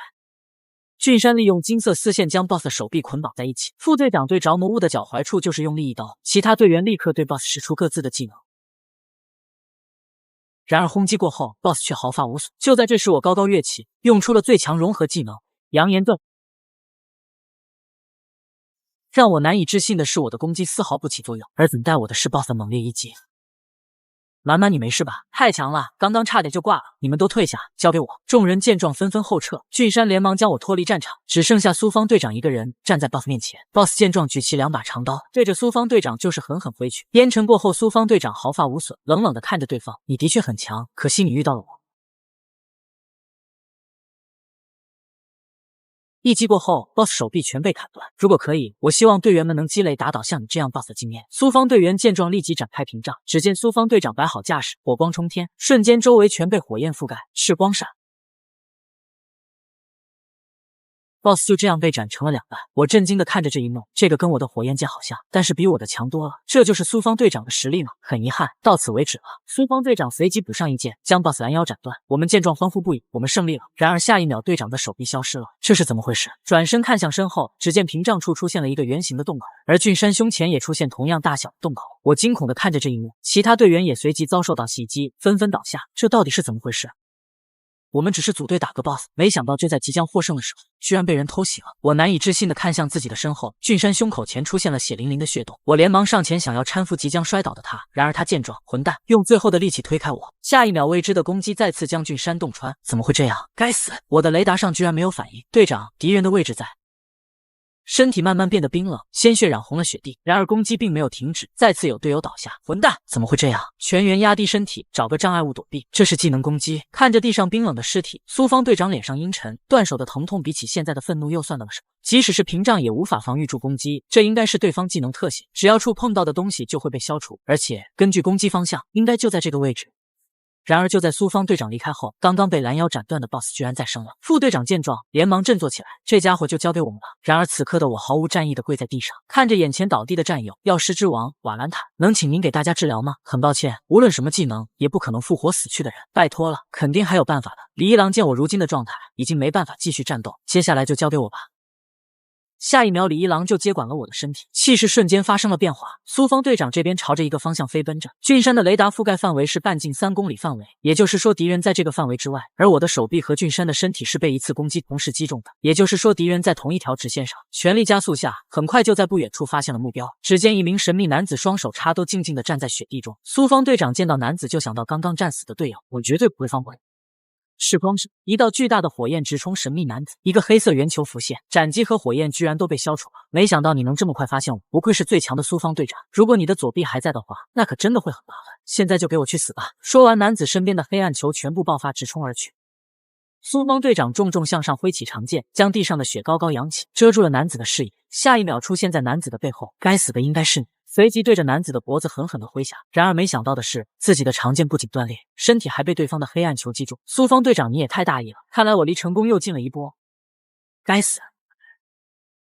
男子一脚踢中了苏方队长的伤口处，真无趣啊，是吗？下一秒，苏方队长用剑柄处直击男子胸口。刚刚狙击我们，只是速发后就停止了攻击，几乎能消除一切的技能，不可能无限制的连发。你肯定也需要消耗大量的能量。你真的这样认为吗？即使你猜对了，你的劣势也不会改变吧？劣势吗？我们苏方队从来不怕劣势，只会越战越强，然后燃起熊熊的。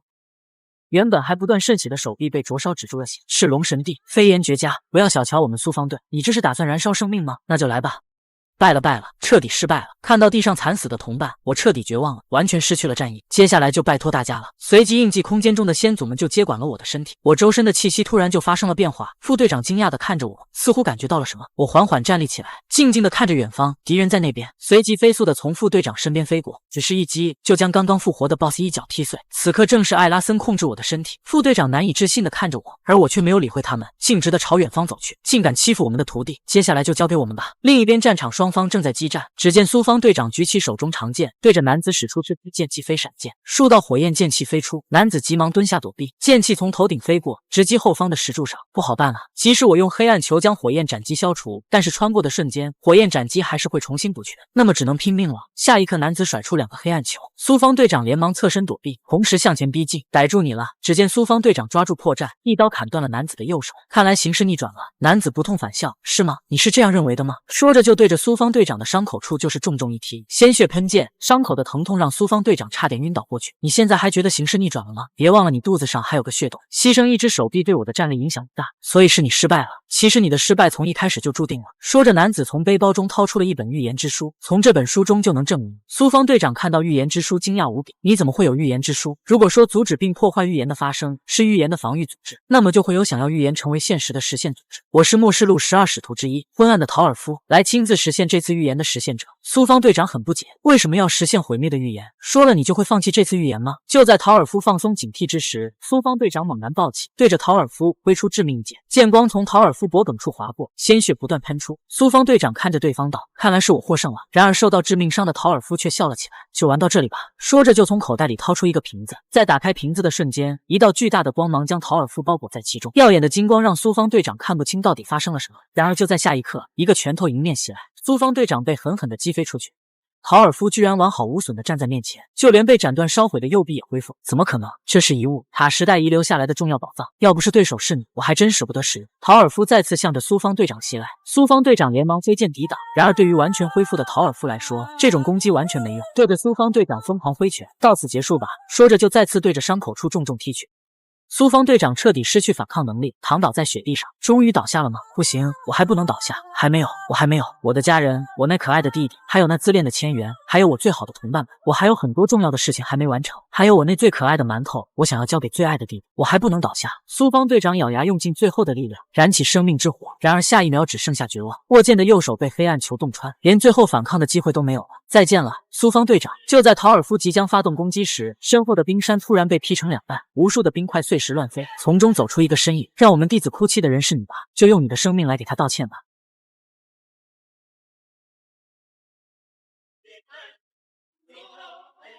来了来了，最强战力终于要爆发了，结果却碰上了一个不死之身的反派，不管死亡多少次都会再次复活。此刻的我身体完全交给了师傅们，一脚就踢碎1级预言的 BOSS， 然后继续前往另一个战场。在苏方队长即将被斩杀之时，及时赶到，就是你让我们的弟子哭泣的吧？让你感受下我们的愤怒。我带着无与伦比的气势，一步一步的朝陶尔夫走来。他惊讶的看着我，眼前的少年给我的感觉很不好，那只能做最优解了，不许动，如果你再动一下，我就杀了苏方队长。然而话还没说完，陶尔夫的手臂就被我砍断，他难以置信的看着这一幕。我刚刚明明没有移开过视线，然而我的手臂却被斩断了，动作太快了，居然连反应的机会都没有。刚刚使用的长刀已经弯曲变形，看来普通的兵器还是不行啊。炼金术师刀柄叹了口气道：“是你的力量太过惊人了。”说着缓缓伸出手来，周身能量泛起，至高的炼金术。只见面前出现水银龙卷风，没一会各式各样的武器就从中生成。你们的武器就由我提供，就尽情的干吧。在这期间，陶尔夫的手臂已经再生了。李一郎惊讶的看到这一幕，那个是逆流，我不认为现代的超越者可以使用这种水平的技能，恐怕是遗物的功效，是经过一段时间或达到规定次数为止的全自动完全恢复。下一秒，一支箭矢直接命中陶尔夫的眉心，然而伤口以肉眼可见的方式复原了，看来是真的。刚刚那一剑正是马吉特的试探，那么有什么应对之策吗？梅雷斯只是冷冷道：“继续杀，终有一死的。”陶尔夫此刻有点怕了，连忙用黑暗球组成一面墙挡在自己面前，然而我却丝毫不在意，再次弯弓搭箭，弓箭从黑暗球缝隙中穿过，一支射中右眼，另外2支射中胸膛，3支全部命中，真是太强了！这种程度的缝隙，我闭着眼睛都能穿过。陶尔夫的伤口再次恢复，可恶！随即控制着黑暗球对我发起攻击，而此刻袁托立即接管我的身体，只是几个侧身就躲过了攻击，利用高超的身法瞬间就来到陶尔夫面前，抓住他的右手，一脚踢向他的下巴，然后将他即将要倒地的身体再拽回来，对着他的脸就一拳猛击，随即迎接他的就是无数拳头。你的技能能消除接触的物体，是很好的远程发射能力，可惜速度太慢了，躲避起来很容易。说着就对着他的胸膛猛烈一击。陶尔夫被重重的击飞出去，艾拉森看着击飞出去的方向道：“这是死了几百次了吧？”我没有去管陶尔夫，走到苏方队长面前。苏方队长疑惑地看着我：“你是神指蛮蛮吗？”药师之王瓦兰坦只是简单的回应道：“不是。”然后伸出手对着苏方队长使用生命停滞，只见一股金色能量包裹着身体。我们是初代觉醒者，后世称我们为始祖，是寄宿在神指蛮蛮体内的古老灵魂。敌人还没解决，所以我先离开了。说着就消失在原地。被击飞的陶尔夫此刻已经再次恢复，然而身心都被打击的他已经乱了分寸。那少年简直就是个怪物，我要好好想想该怎么办。在陶尔夫还没反应过来时，一把长矛直接击中他的心脏，直接贯穿了整个身体。清晰马毫不留情，一上来就是他的绝技苍之灭眸。陶尔夫痛苦的惨叫声响彻天地，居然连思考的时间都没有。清晰马对着药师之王问道：“如果长矛就这样一直插在心脏上，会不会就继续死去？”然而得到的答案却是不会。只见陶尔夫的身体自动将长矛分离出来，在他还没站稳之时，下一波攻击又来了。如果将它4分5裂的话，不知道会从哪一部分开始再生。答案很快就出来了，只见只剩下一只断手的陶尔夫开始不断再生，没一会就完全复原了。在恢复的瞬间，陶尔夫立马向远处跑去。这家伙根本不是人，我现在只要去杀了苏方队长后就立马逃离。然而在他回到之前的地方的时候，惊讶无比，苏方队长前面，我拿着断剑正坐在那里。你有点慢了。说着就站了起来，那让我们继续吧。随即对着对方挥出一剑，只见一道剑网瞬间形成，直冲而去。陶尔夫都来不及反应，就被剑网切成了无数块。这是他头一次感到绝望，我的生命奉献给了预言的实现，然而这一次恐怕真的要死了。就像被一头巨大的鲨鱼盯上，逃无可逃。有多久没有感受到这样的恐怖了？陶尔夫心里生出了一种恐惧，但手还是向着背包中掏去，随即掏出一个装满金色粉末的瓶子。李一郎见状，立马挥出一道剑芒，直接将对方拿瓶子的手臂砍断。然而还是慢了一步，瓶子中的金色粉末随风飘洒在空气中，一物十之沙卡。只见一个巨大的牢笼将我困在其中，而此刻陶尔夫再生的时间刚好结束。看到我被困住，心中兴奋无比，太好了，差一点就挂了。毫不在乎自己的断手无法恢复。很显然，这个遗物的作用就是牢笼，似乎不好办了。安心待在里面吧，这个牢笼就连我的黑暗球都无法破坏。胜负已分，只要我解决掉苏方队长，我就获胜了。此刻的李一郎并没有理会他，对着后方道：“喂，你应该看得很清楚吧？苏方城。”此刻身后的苏方队长已经站立起来。陶尔夫听到这话冷汗直流，转头望向后方，我们继续第2回合。泪目了，泪目了！即使大剑被毁，即使断掉了双手，只要心中有剑，那就能斩出所向披靡的剑芒，真是令人难以置信。唯独比剑，我不管怎么做都无法取胜。你或许与我一样是个天才，但也需要寻找一位契合自身的师傅。于是我听从了千元的建议，四处找寻能够教导我的师傅，然而无一例外均以失败告终。抱歉，我敌不过你，你已然超越了我，去寻找其他师傅吧。你让我再度认识到自己的渺小。每一位师傅仅仅花费1个月时间，便打消了使我变强的念头。直至有一天，我遇见了他们。我知晓最强的剑士正是我的妹妹桂木一花，于是我拜她为师，潜心钻研学习剑道。师傅，这招剑技是什么？苏方成手持一本古老秘籍询问桂木一花，只见书上赫然写着一个大大的撤字，一种无形的剑技。这个呀，这剑技已然失传，我也无法做到。据说是开山祖师桂木李一郎独有的剑技。苏方成认真凝视着书上的画像，缓缓念叨着：开山祖师桂木李一郎。2000 years later， 那么阿成，历经3年的学习，我已无更多可传授于你的了。桂木一花郑重道：桂木一刀流剑法就交付于你了，希望你能将它发扬光大。师傅，我今后要如何变强？桂木一花轻叹道：阿成啊，你拥有卓越的才能，犹如一朵历经锤炼却尚未绽放的花蕾。你需要研习其他流派，不断战斗下去。大部分人一生都无法绽放便枯萎了，但我坚信属于你的绽放时刻终会到来。而现在时机已至。在看到刚刚桂木李一郎挥刀的瞬间，我似乎感受到奇妙的感觉。或许一生仅有这么一次，我不愿放弃这难得的契机。师傅，谢谢您，我终于明白，现在正是这一瞬间。苏方队长抬起断掉的双臂，仿若有无形之手握着一把无形之剑，周身泛起一股红色能量。我满怀忧虑地注视着这一幕。同一时间，预言总部演练场这边，千元似乎有所感应，连忙转头望向远方。下一秒，一股爆炸声传来，千元已消失在原地，墙壁上只留下一个巨大的圆洞。陶尔夫满心不解地看着苏方队长，心中的困惑不断蔓延。身为剑士的他，如今双臂皆失，他还能做些什么呢？尽管如此，心底却有个声音不停告诉自己，这一击必定会斩出。满满，好好看着，人之花真正绽放只在一瞬间。有的人是肉体全盛时期，有的人是武技达到极限之时，还有的人是获得真理的瞬间，而他则是现在这个时刻。睁大眼睛仔细瞧瞧，随着我仔细望去，惊讶地发现苏方队长身后隐隐约约浮现出一朵含苞待放的花蕾，重要的回忆不断在脑海中浮现。只见苏方队长举起手臂，下一刻生命之花绽放开来，桂木一刀流撤。瞬间，陶尔夫便被劈成了2半，连黑暗球的防御都毫无作用。这到底怎么回事？下一秒，陶尔夫彻底殒命，是我赢了。这一击也耗尽了苏方队长的全部生命力，随即失去意识倒了下去。在那一瞬间，我右手上虚无属性的印记发出耀眼光芒，与苏方队长的灵魂产生了连接。天空好压抑啊，这里就是天堂了吗？在生命的最后一刻达到了剑士的最高境界，我也心满意足了。苏方队长闭上眼睛，想起了自己的家人，那一脸欠揍的千元，还有一路走来的同伴们，只是一味的不断变强，终于走到了终点。对不起，我可爱的弟弟，请原谅哥哥，我要走了。就在这时，一个身影走来，没想到会是你。我来到苏方队长面前，微笑着伸出右手。苏方队长从起初的疑惑转变为了然的微笑，原来是这样的，死亡并不是终点，以后就拜托你了。随着一物牢笼的破碎，我慌忙地直奔苏方队长的方向。苏方队长，然而此刻的我已经耗尽了全部体力，直直地晕倒在雪地上，眼角泛起丝丝泪花。就在苏方队长即将倒下之时，一道光芒划破天空，千元正在急速飞来，着急地大喊道：阿成！急速降落并搀扶住苏方队长。千元难以置信地看着阿成，对不起，我来迟了。苏方成享年23岁，在与超越者陶尔夫战斗中阵亡。哥哥，馒头这么可爱，也让我抱一下吧。好啊。这是一个悲伤的故事，谁能想到强大无苏方队长居然会在一级预言任务中牺牲了？谁都无法接受这个结果。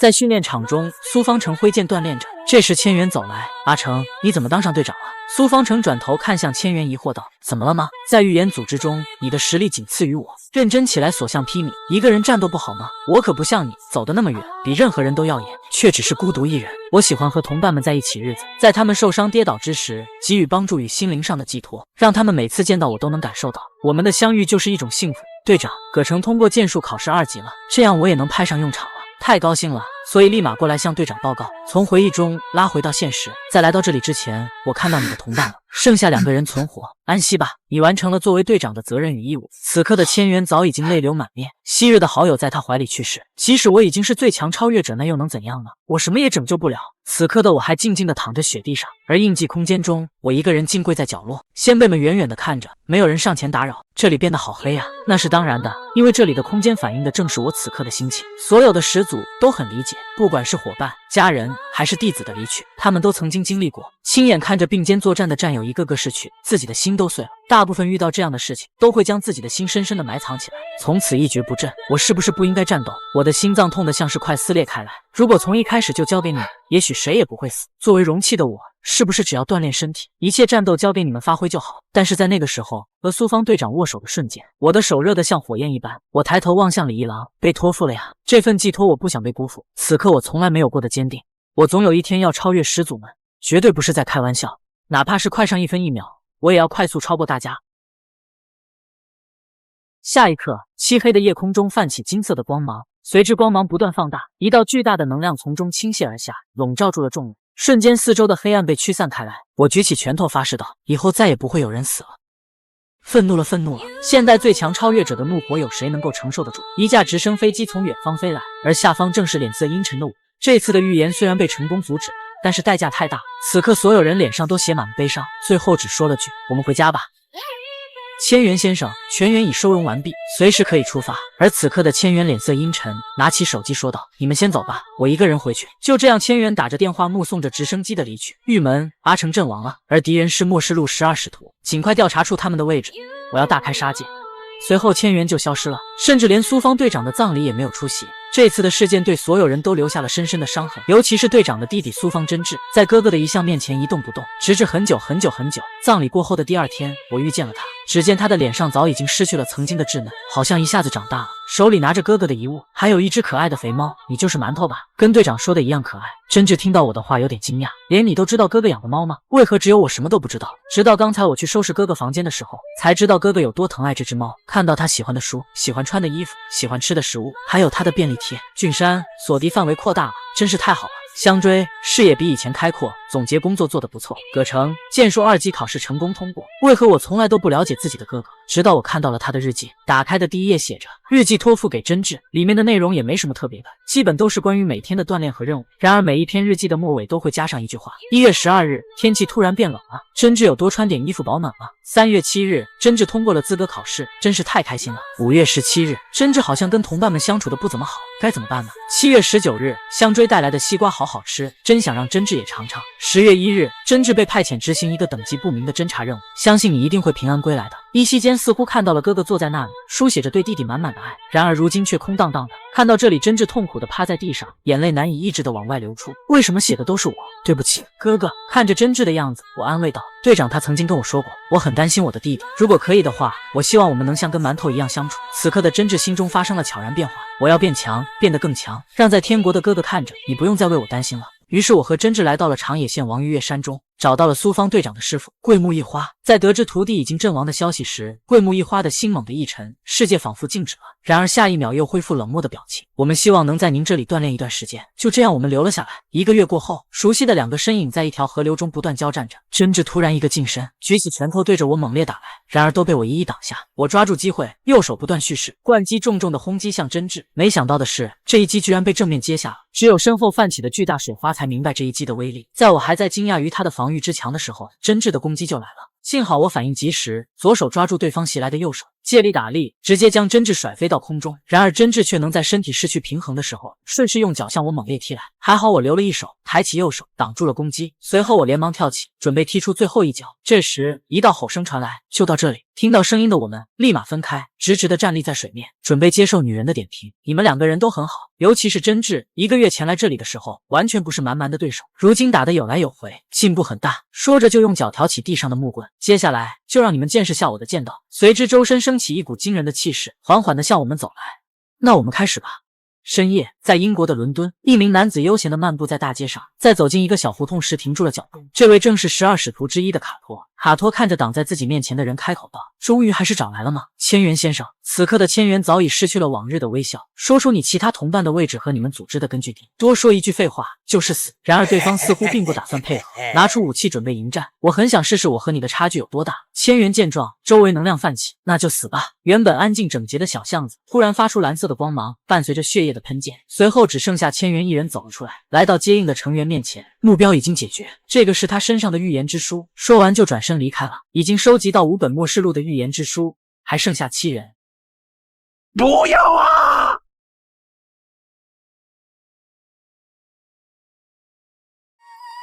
在无尽的夜空下，一颗星陨落。苏方城的名字如雷贯耳，传说传唱。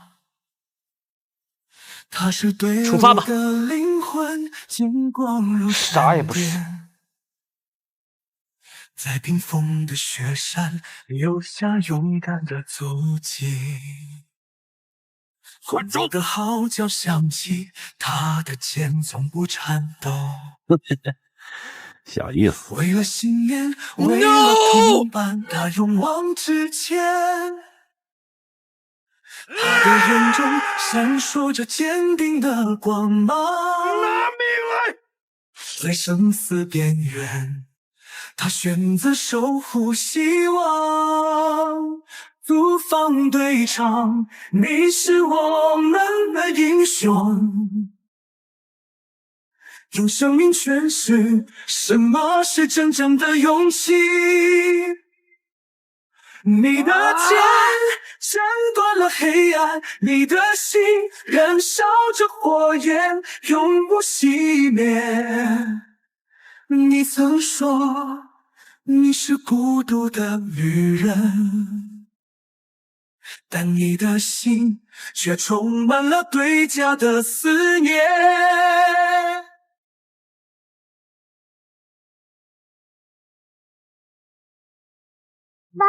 拜。拜。 See ya.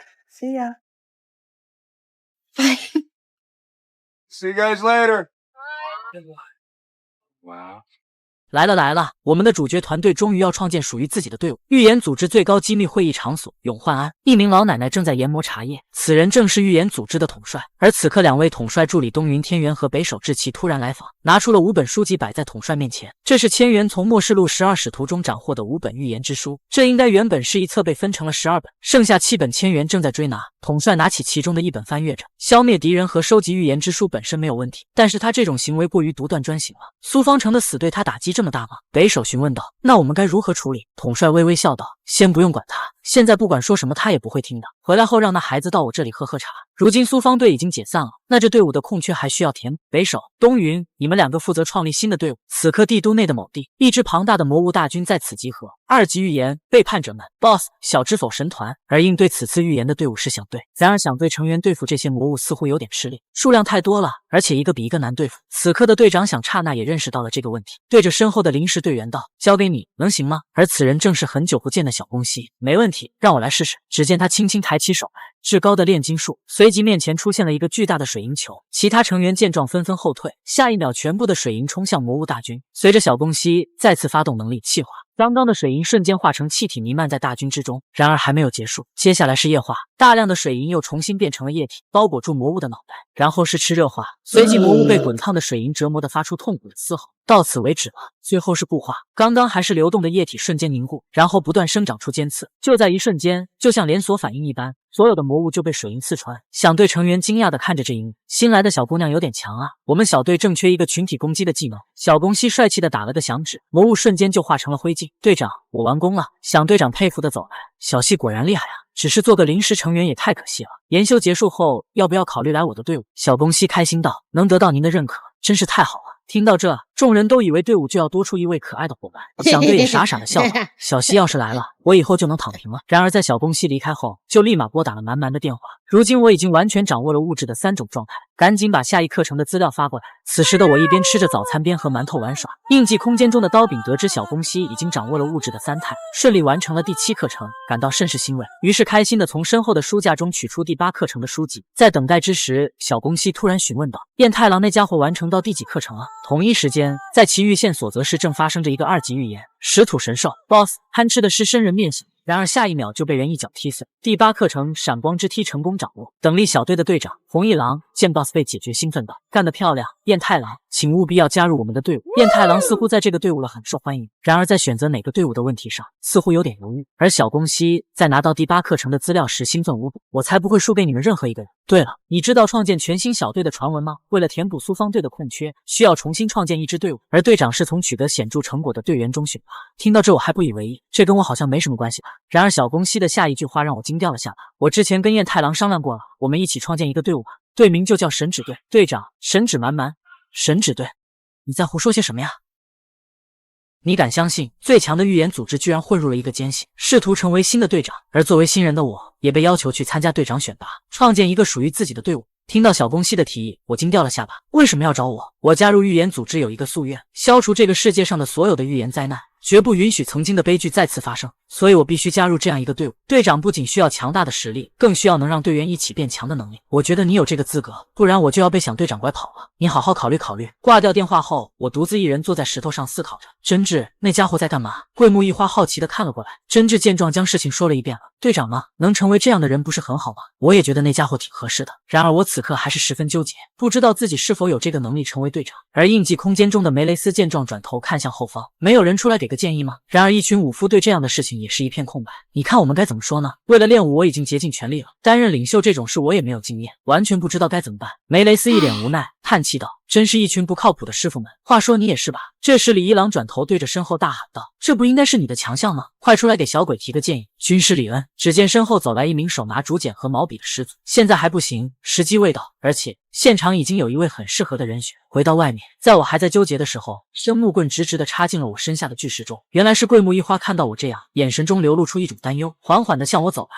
如果还烦恼的话，那就来修行吧，专心练习你的步伐。听到这话，我连忙拿着木剑跳了下来，随即发动步伐波纹度，稳稳地站在水面上。很不错，掌握得很快。你是怎么做到的？一般想要达到这个境界，即使是个天才，也要花费半年时间。然而他不知道的是，我是个作弊者，每天晚上在印记空间中有师傅的教导。这在这时，桂木一花突然对我发动了攻击，一道剑光从我头顶划过，随着剑光撞击声传来，身后激起一道巨大的水花。战斗的时候不需要考虑多余的事情，否则会死得很惨。我立马摆出迎战准备，不敢有任何松懈。印记空间中，李一郎认真地看着外面发生的事情，他就是适合的人选吗？在现代的超越者中已经算是非常强大，不愧是你的后代。我又没有小孩，应该是我弟弟那一系的，他是当代我流派的正统继承者。随即桂木一花使出桂木一刀流，蛇腹崩，只见一道紫色的剑光如同蝮蛇一般向我袭来。我惊险地躲过。一花老师这是来真的呀！紧接着桂木一花就再次发动攻击，炼狱剑。只见无数道剑气从四周向我包围而来，最终形成了巨大的剑气牢笼。李一郎看到这一幕惊讶无比，我从未见过的技能，难道这是他自创的？真是太有趣了，跑得挺快的嘛，居然被你躲掉了。桂木一花站在刚刚被摧毁的山头赞赏道：这是你不会的技能，我不知道你从哪里学习的。桂木一刀流似乎全都是开山祖师的剑技，让我猜猜你在烦扰什么？你是在想能不能成为像苏方成一样的队长？那是当然的呀，因为我是亲眼看见苏方队长是多么厉害的人，而我能成为这样的队长吗？没必要做到这样。随着桂木一花一声大喊，桂木一刀流天夺物，随即水面上卷起了一个巨大的水龙卷，这就是我的全部技能。后来的继承者都是根据开山祖师的技能开发而来，我们很难到达开山祖师那样的高度，那是不同次元的存在。即使如此，我们还是想尽办法不断追，甚至开辟新的流派，迎难而上。我不知道阿成是什么样的领袖，但肯定是一个伟大的队长吧。一开始不可能做到一样，但只要你的信念还在，总有一天会做到。告诉我，你有这样的决心吗？我突然像是被敲醒了。对啊，我可能做不到和苏方队长一样，但我会想尽办法不断靠近。还有就是被托付了呀，我怎么可以辜负这份信任？就应该这样。来吧，让我感受下你的决心，这就是我此刻的信念。随着我们攻击碰撞在一起，巨大的能量爆发而出。2周后的预言组织基地，2名队长正在查看新队长候选者名单，基本上都是队长和我们推荐的人员。这一次似乎有个有趣的小家伙，神指满满，17岁，目前还是研修生，加入组织才2个月，完成的任务有3级的黄色诗篇，2级的焦热之书，1级的全球冻结。推荐人特务队员桂木一花。而此刻在窗外的某个角落，一个黑影站在阴暗的树下打着电话，已经成功潜入。听说新队长考核是在3天后进行，老大等着看吧，这个新队长我当定了。黑影全身泛起绿色的光芒，露出了阴险的笑容。末世录12使徒之一艾娃。有这么一个组织，名叫末世录12使徒，每个人都拿着一本预言之书，为了实现书上的预言，他们会将一切障碍清除掉，然而却得罪了现代最强的超越者千元。12使徒如今已经被击杀过半，为了报仇，12使徒之一的艾娃利用他独有的技能天血骨，能幻化成被杀死的对象，取而代之，顺利潜入预言组织，目的就是在此次选拔中脱颖而出，成为新的队长，从而从内部瓦解预言组织。千元币虽然战胜你这个怪物是不可能的，剩下的我们能做的就是将预言组织从内部开始击溃。馈，让那个预言变成现实。3天后，在预言组织的大型训练场上，新队长的候选人和他们的推荐人在此集结。然而，只有我的推荐人迟迟没有到场。此次的负责人东云天元，队长选拔就此开始。考试一共分为4项，根据各项成绩打分，第1名3分，第2名2分，第3名1分，其余名次不计分。最终综合成绩最高者成为新社小队的队长。全员必须全力以赴，认真对待，努力吧！是。在场的8名选手和他们身后的推荐人极其硬朗。这里就是新队长的选拔吗？好像有无数双眼睛盯着，感到浑身难受。那个人是千元先生带回来的新人吧？怎么感觉怪怪的？师车队古西晴希加入才2个月就想当队长，真是可笑。万巫队超日奈、成侍郎，那岂不是说现在还是研修生？真是太厉害了。汤岛队原不一才2个月就能排到这里，到底是怎样的人？真碧队秋素一能从1级预言中生还下来，并且推荐人是桂木一花，真是很有趣呢。金流旗队板崎英介，听说他还指导同期的伙伴。等立队施聂燕，那就是小千的家庭教师吗？感觉不好相处啊。想对井领耀，我紧张的站立在那里，为什么其他都有队长陪着，而我的身后却空空如也？刚刚收到一花老师的信息，只是简单的2行字，一句是睡过头了，而另一句则是在我去之前，如果你被淘汰了，我就把你扔进火山口。一想到之前那非人的锻炼方式，到现在回想起来都有点害怕。一花老师肯定会说到做到的，至少在他来之前一定不能被提前淘汰。那么考试正式开始。与此同时的另一边，真治在森林中快速飞奔着，而他的背上还站着一个人，正是睡过头的一花老师。再快点，不然要赶不上了。这也是修行的一环吗？如果要赶时间的话，您的速度应该比我更快吧？别磨磨蹭蹭了，要知道那可是你未来的队长啊。而训练场这边第1项魔力测试已经开始了。随着我魔力的发动，众人都惊讶于我庞大的魔力。魔力测试神指满满第1名，居然连测量器都无法承受住他的魔力。万巫队的朝日奈惊叹不已，魔力排名第5位。板崎自信地抚了抚眼镜道：“真是个意外啊，居然是离群值。”板崎排名第3位。一旁的原部听到这个词疑惑不已。汤岛队的原部排名第2位。离群值就是有时会有在体能或魔力中有一个是出类拔萃的超级天才，和他一样的还有施聂，只不过是在另一方面的天才。等立队的施聂魔力排名第7位。第1项考试结束后，积分板也随即出现。接下来是第2项考试，徒手格斗，自由选择对手，需要双方同意，打倒对方者获得2分。听到规则后，施聂立马举起手来。我选择的对手是神指满满，据说在正式队员中徒手格斗最强的人就是施聂。在他2岁之时，刚好碰上从空间裂缝处出来的魔物。就在魔兽即将扑来之时，施聂突然就觉醒了。听说当时是一边倒的屠杀，而他的母亲全身都被鲜血染红，惊恐地看着这一幕。一个2岁的小孩坐在婴儿车上哭泣，而下方全都是魔物的尸体。徒手格斗，这对施聂太有利了吧？推荐我对最强的有什么不好吗？施聂没有魔力才能，但是他的身体能力是所有超越者中最强的。从加入到现在，他把所有的力量都奉献给了格斗术的锻炼。赤手空拳没有人能够战胜他。辣眼睛，别在那里秀肌肉。双方准备就绪，对战正式开始。听说你还教导过彦太郎，是真的吗？听到这话的我愣了一下。教导彦太郎的是我后面的这几位师傅啊，我只是个传话的，只是偶尔提一些小建议，是吗？有些人给天才一些建议，就自认为是对方的老师了。彦太郎是和我一样的天才，相信过不了多久就能追赶上。是啊，我也是这么认为的。我不由得感到开心不已，对方很关心彦太郎啊，真是古怪的家伙。随即手部的骨骼发生异变，技能发动，荒孽，全身逐渐兽化，锋利的手指处丝丝电流在闪动，仅仅只是脚步一用力，施聂就瞬间来到我的面前，在即将攻击到我的瞬间，我及时的下蹲躲过了攻击，同时握拳准备反击。然而下一秒，刚刚的攻击居然使我的身后爆炸开来，随即又挥出左手向我袭来。在这猛烈的攻势下，我只能被动防守躲避。就在这时，我看准时机，抓住了对方袭来的手腕，高堂流袖震，直接将对方甩飞而起，重重的撞击到地面上，巨大的破坏力将地面轰出一个大洞出来，而我利用反作用力将其带上了高空。施聂，你真的很厉害。然而对方听了却愤怒无比，这是在挖苦我吗？你这个混蛋！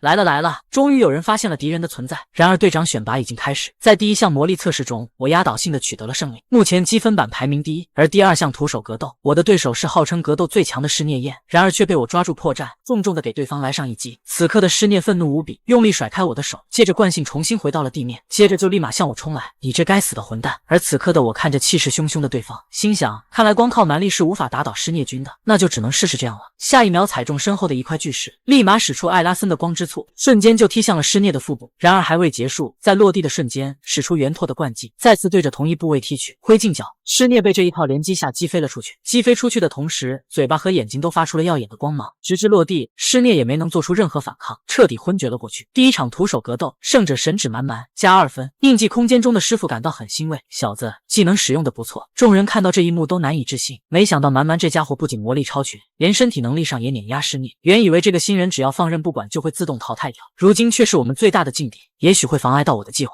当师聂醒来，微微睁开眼睛时，你是？怎么又是你？师聂难以置信，给他疗伤的居然是我。你现在最好还是不要动，刚刚的伤比较严重。开什么玩笑？魔力值和身体能力都强得可怕。现在你告诉我，你还是个治疗师？自从那件事以后，我就认真学习这方面的技能，再也不想看到身边的人死在自己面前了。就在这时，远处的爆炸吸引了他们的注意力。师聂刚醒来，对现在的情况感到疑惑。那是徒手格斗的最后一战，原来师聂昏迷了5分钟，在这期间，剩余的人已经两两配对，战斗几乎是同时开始的。矢车队的古稀战胜了响队的锦鲤，万巫队的朝日奈战胜了汤岛队的原部。这2组战斗结束的很快，最后就是现在这组金流旗队的板纪对战真碧队的邱素一，他们已经打了很长时间了。邱素一对着板纪疯狂挥拳，然而却被对方一一化解。你是不是觉得自己很厉害？每项数值都很平均。就在这时，板纪被邱素一用力击飞，但是却没有突出的能力，是随时可以被替代的零部件吧，根本不适合当队长。很遗憾，你心中队长的形象和我的不一样。即使你的某项能力值在突出，但当遇到某些特殊场景时，你也很难带着自己的队员全身而退。能力的全面发展能在发生意外时随机应变，即使只是让全体成员的生存率提高1%也好。这就是我想成为的队长，像苏方队长那样，一场战斗结束后，队伍的命运已到了终点。这样的事情是不应该发生的。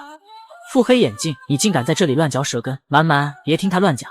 谢谢你，师聂君。战场那边，邱素一也不听对方废话，立马发动了技能斩术，练功所刃。反击依旧只是被动防御，然而下一秒，他却再一次被重重击飞，整个人都摔倒在了地上。就在邱素一想要乘胜追击之时，等等，我投降。就这样，邱素一获得了胜利。然而他却很不理解，反击你这混蛋，居然故意输给我！别误会，我不喜欢野蛮的女生，只是感觉继续下去要拖很长时间，想要保存体力吧。虽然说继续下去很有可能是我获胜，但是我可不想这么快让神指蛮蛮看到我的底牌。第2项考试徒手格斗已经全部结束，目前排名第1的依旧是神指蛮蛮。接下来休息30分钟后进行第3场考试，而结束后将直接淘汰积分最低的4名选手。此刻的另一边，真治和桂木一花似乎到了另一个地方。一花老师，这是要做什么呀？考试场地好像不在这边。然而桂木一花并没有解释，径直的朝前方走去，直到走到一棵树旁才停了下来。找到了，在这里有人死了，虽然被巧妙的隐藏起来了，但是依旧残留下一丝痕迹。敌人相当强大，以压倒性的实力杀死了对方。听到这的真治十分惊讶，你是说有入侵者？得立马通知大家。你知道12使徒吧？即使是最强队长的阿成也死在他们手上，发现并入侵预言组织也不奇怪。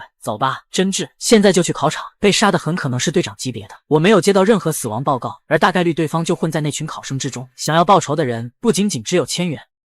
来了，在新队长选拔中，我以绝对的优势占据第1名的位置。如今还有2场考核，然而我们当中却有一个入侵者混在其中。而此刻所有人原地调整状态，准备迎接第3场考试。我则是跟师聂在一旁吃着午餐。就在这时候，不远处走来2个熟悉的身影，正是桂木一花和真治。看来你表现的还不错嘛。桂木一花的到来顿时引起众人的关注。他跟千元一样，是预言组织中5名特务队员之一。桂木一花将我单独叫到了一旁。经过一番交流后，我不敢相信自己听到的消息，12使徒已经潜入在我们之中。根据现场判断，被杀之人至少是队长级别的，而如今全员都到齐了，也就是说现场的某个人是敌人假扮的。而这时桂木一花却说出了惊天言论，如果找不出对方的话，干脆就全部都杀死算了。一花老师，潜入者是12使徒之一是吧？也就是说对方是杀死苏方队长的人的同伴。回想起之前的悲剧，心中复仇的火焰燃起，我一定要找出那家伙。但是该如何分辨真假呢？此刻印记空间中，一位英灵全程看着外界发生的事情，此人正是侦探始祖阿兹尔。如果可以的话，我真想去案发现场看看。然而那样怪异的行为会引起犯人的怀疑。假设对方是有着跟陶尔夫一样的实力，如果他发起偷袭，那么在场的所有人都可能有生命危险。所以即使要去案发现场，也要等考试结束后，根据现有信息分析，能避开我们的探查。对方很有可能是我们在王玉月山中闭关的那1个月动手的。由于那山中是桂木一刀流的开眼之地，灵力非常混乱，且对方隐蔽能力非常强，只有靠近案发现场才能感受到些许的残留痕迹。如果下一场考试的内容是关于战斗能力的话，那么就让我来试探试探。休息时间终于结束，第3次考试开始。然而让人没想到的是，考试内容居然是最普通的笔试，每个人都在一个单独的隔间，真是有人欢喜有人愁。考题都是些关于预言规则的问题，对于新人的我这些完全搞不懂啊，这就是队长必须掌握的知识吗？尽管我拼命思考答案，但是直到考试结束我都没做出一道题。总分排行榜很快就出来了，晋级的有神指蛮蛮、反击英介、原部一、朝日奈成侍郎。蛮蛮，恭喜你！但是没想到你居然跟我一样笔试得了0分，还有那个书呆子眼镜居然得到了满分，真是火大呀！最后希望你能成为最终的胜者。你知道吗？每个小队最小人数是7人，也就是说除了队长自己外，还要另外寻找6名队员。所以如果你当上队长后，可以从其他候选人中邀请加入自己的队伍。顺便一提，如果你需要一个最强体术的队友的话，可以优先考虑下我。我先走了，加油！这时候阿兹尔突然出现，现在我们去中庭的案发现场吧。然而却被我看出了端倪，你已经知道了凶手是谁了吧？真是讨厌啊！我可是侦探，一切要讲究证据。来吧，看我如何把你逼上绝路。12使徒。来了！案件的真相终于即将揭晓，究竟是什么原因使得一个预言组织的队长被多条铁链紧紧束缚？故事还要从第3场考试结束后讲起。我们已经可以断定此次队长选拔中混入了奸细，12使徒将其杀害后取而代之。而作为侦探始祖的阿兹尔似乎早已经看破了真相，所以说凶手到底是谁？通过桂木一花提供的信息，我来到了案发现场。根据现场残留下来的痕迹，大体上跟我猜想的一样，凶手和被害者已经可以确认了。如今也可以确定对方真的是12使徒之一。此处弥漫着与陶尔夫所携带的预言之书相似的气息。接下来就是商量下该如何抓住对方。就在这时，一阵清风拂过，我又重新接管了自己的身体。怎么了，阿兹尔？你人呢？周围的环境突然发生了变化，莫名的来到了一个神秘的空间。而这时候，身后突然传来脚步声，我转身望去，一个模糊的身影慢慢映入眼帘。一位全身泛着金光的老奶奶从远处走来。那边的孩子，你在这里调查什么呀？我疑惑地看着对方，不知道他是何方神圣，但可以确定的是对方很强。我只是一位路过这里的老奶奶，在这里发生了一场杀人事件。老奶奶顿时有些惊讶，感受了下周围气息，确认了我说的是真的。在交流中，我将事情的经过告诉了他。我们已经确认了凶手是谁，但是现在还不能揭发他。为什么？直接将其抓起来不就好了？首先可以确定对方的实力非常强大，而最重要的原因是凶手有2个人，所以最好能在同一地方将其一网打尽。明天是最好的时机，到时候能不能请您出手？什么都不做，他们也会出手的。我只是路过这里。再见了，有趣的小家伙。对了，你叫什么名字？我的名字叫神指满满，将成为最强超越者的男人。记住了。说完就随风消失了。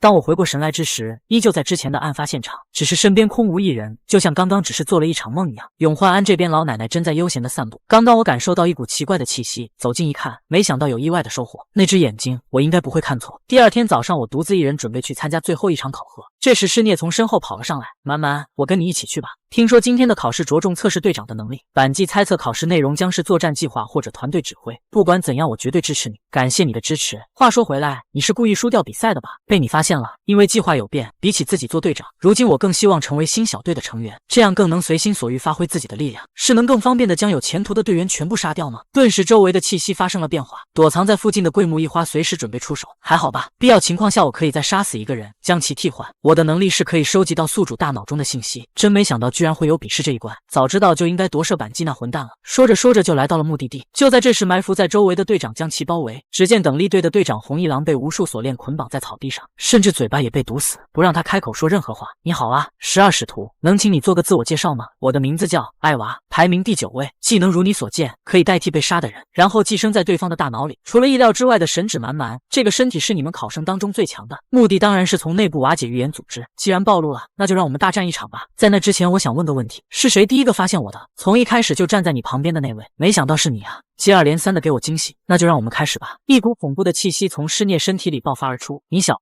到底是何方神圣？愤怒了！我难以抑制心中的怒吼，对着凶手挥出重重一拳。案件的真相居然是这样的，我真的可以参加新队长选拔吗？真是太高兴了！当然是真的，你可是我最看好的队员。明天新队长的候选者名单就会公布，为了保密，我这才把你拉到中庭悄悄告诉你。根据我所知道的，候选人中就属你战斗力最强，所以这次的队长非你莫属。瞬间师聂被感动到了，师傅，我绝对不会让你失望的。伴随着师聂的微笑，身体被分裂成了数块，一切都发生的太过突然，就连等力队长都不知道发生了什么，难以置信的看着地上的师聂，真是脆弱呀！队长候选人都这么弱吗？我叫艾娃，12使徒之一，技能天血鬼。瞬间一股绿色的魔力将师聂的尸体包裹住。就在这时，一个巨大的拳头袭来，金刚真体瞬间就将艾娃敲成了肉泥。你怎敢？怎么会变成这样？然而这时候熟悉的声音响起，厉害呀，师傅！一击就将12使徒给敲扁了。等力队长难以置信的回头望去，你平安无事。下一秒就被师聂切成了2半。没有，师傅，我是艾娃。刚刚已经占据了这个身体。说完就拿出一物，意外的遗憾，将其撒在等力队长的尸体上。很快等力队长身上的伤势都被修复，并且立马站了起来。不错，今后你就是我的师奴了，听懂了就回应下。好的，艾娃先生。好好说话，我现在叫施聂燕，不叫艾娃。似乎景象就到此结束了。这正是侦探始祖阿兹尔的技能——剧场型探侦，可以在犯罪发生的地方播放完整的影像。发动的条件是阿兹尔自身已经确认了凶手和证据，代价是一旦推理错误，就会永远失去此技能。也就是说，阿兹尔从出生开始一次都没有失败过。敌人的技能是寄生操纵被杀者，还有能操控死者的遗物。这类型的混蛋看多少遍都觉得恶心。始祖们感受到一股庞大的魔力升起，看过完整过程的我，心中难以掩饰的愤怒爆发而出，不可原谅。拳头处不断凝聚着能量，近光反射，只是一瞬间就来到了艾娃面前，举起拳头重重的向着对方挥去。万击挥进拳，带着愤怒的拳头砸向对方的脸上，艾娃被这一击重重击飞出去。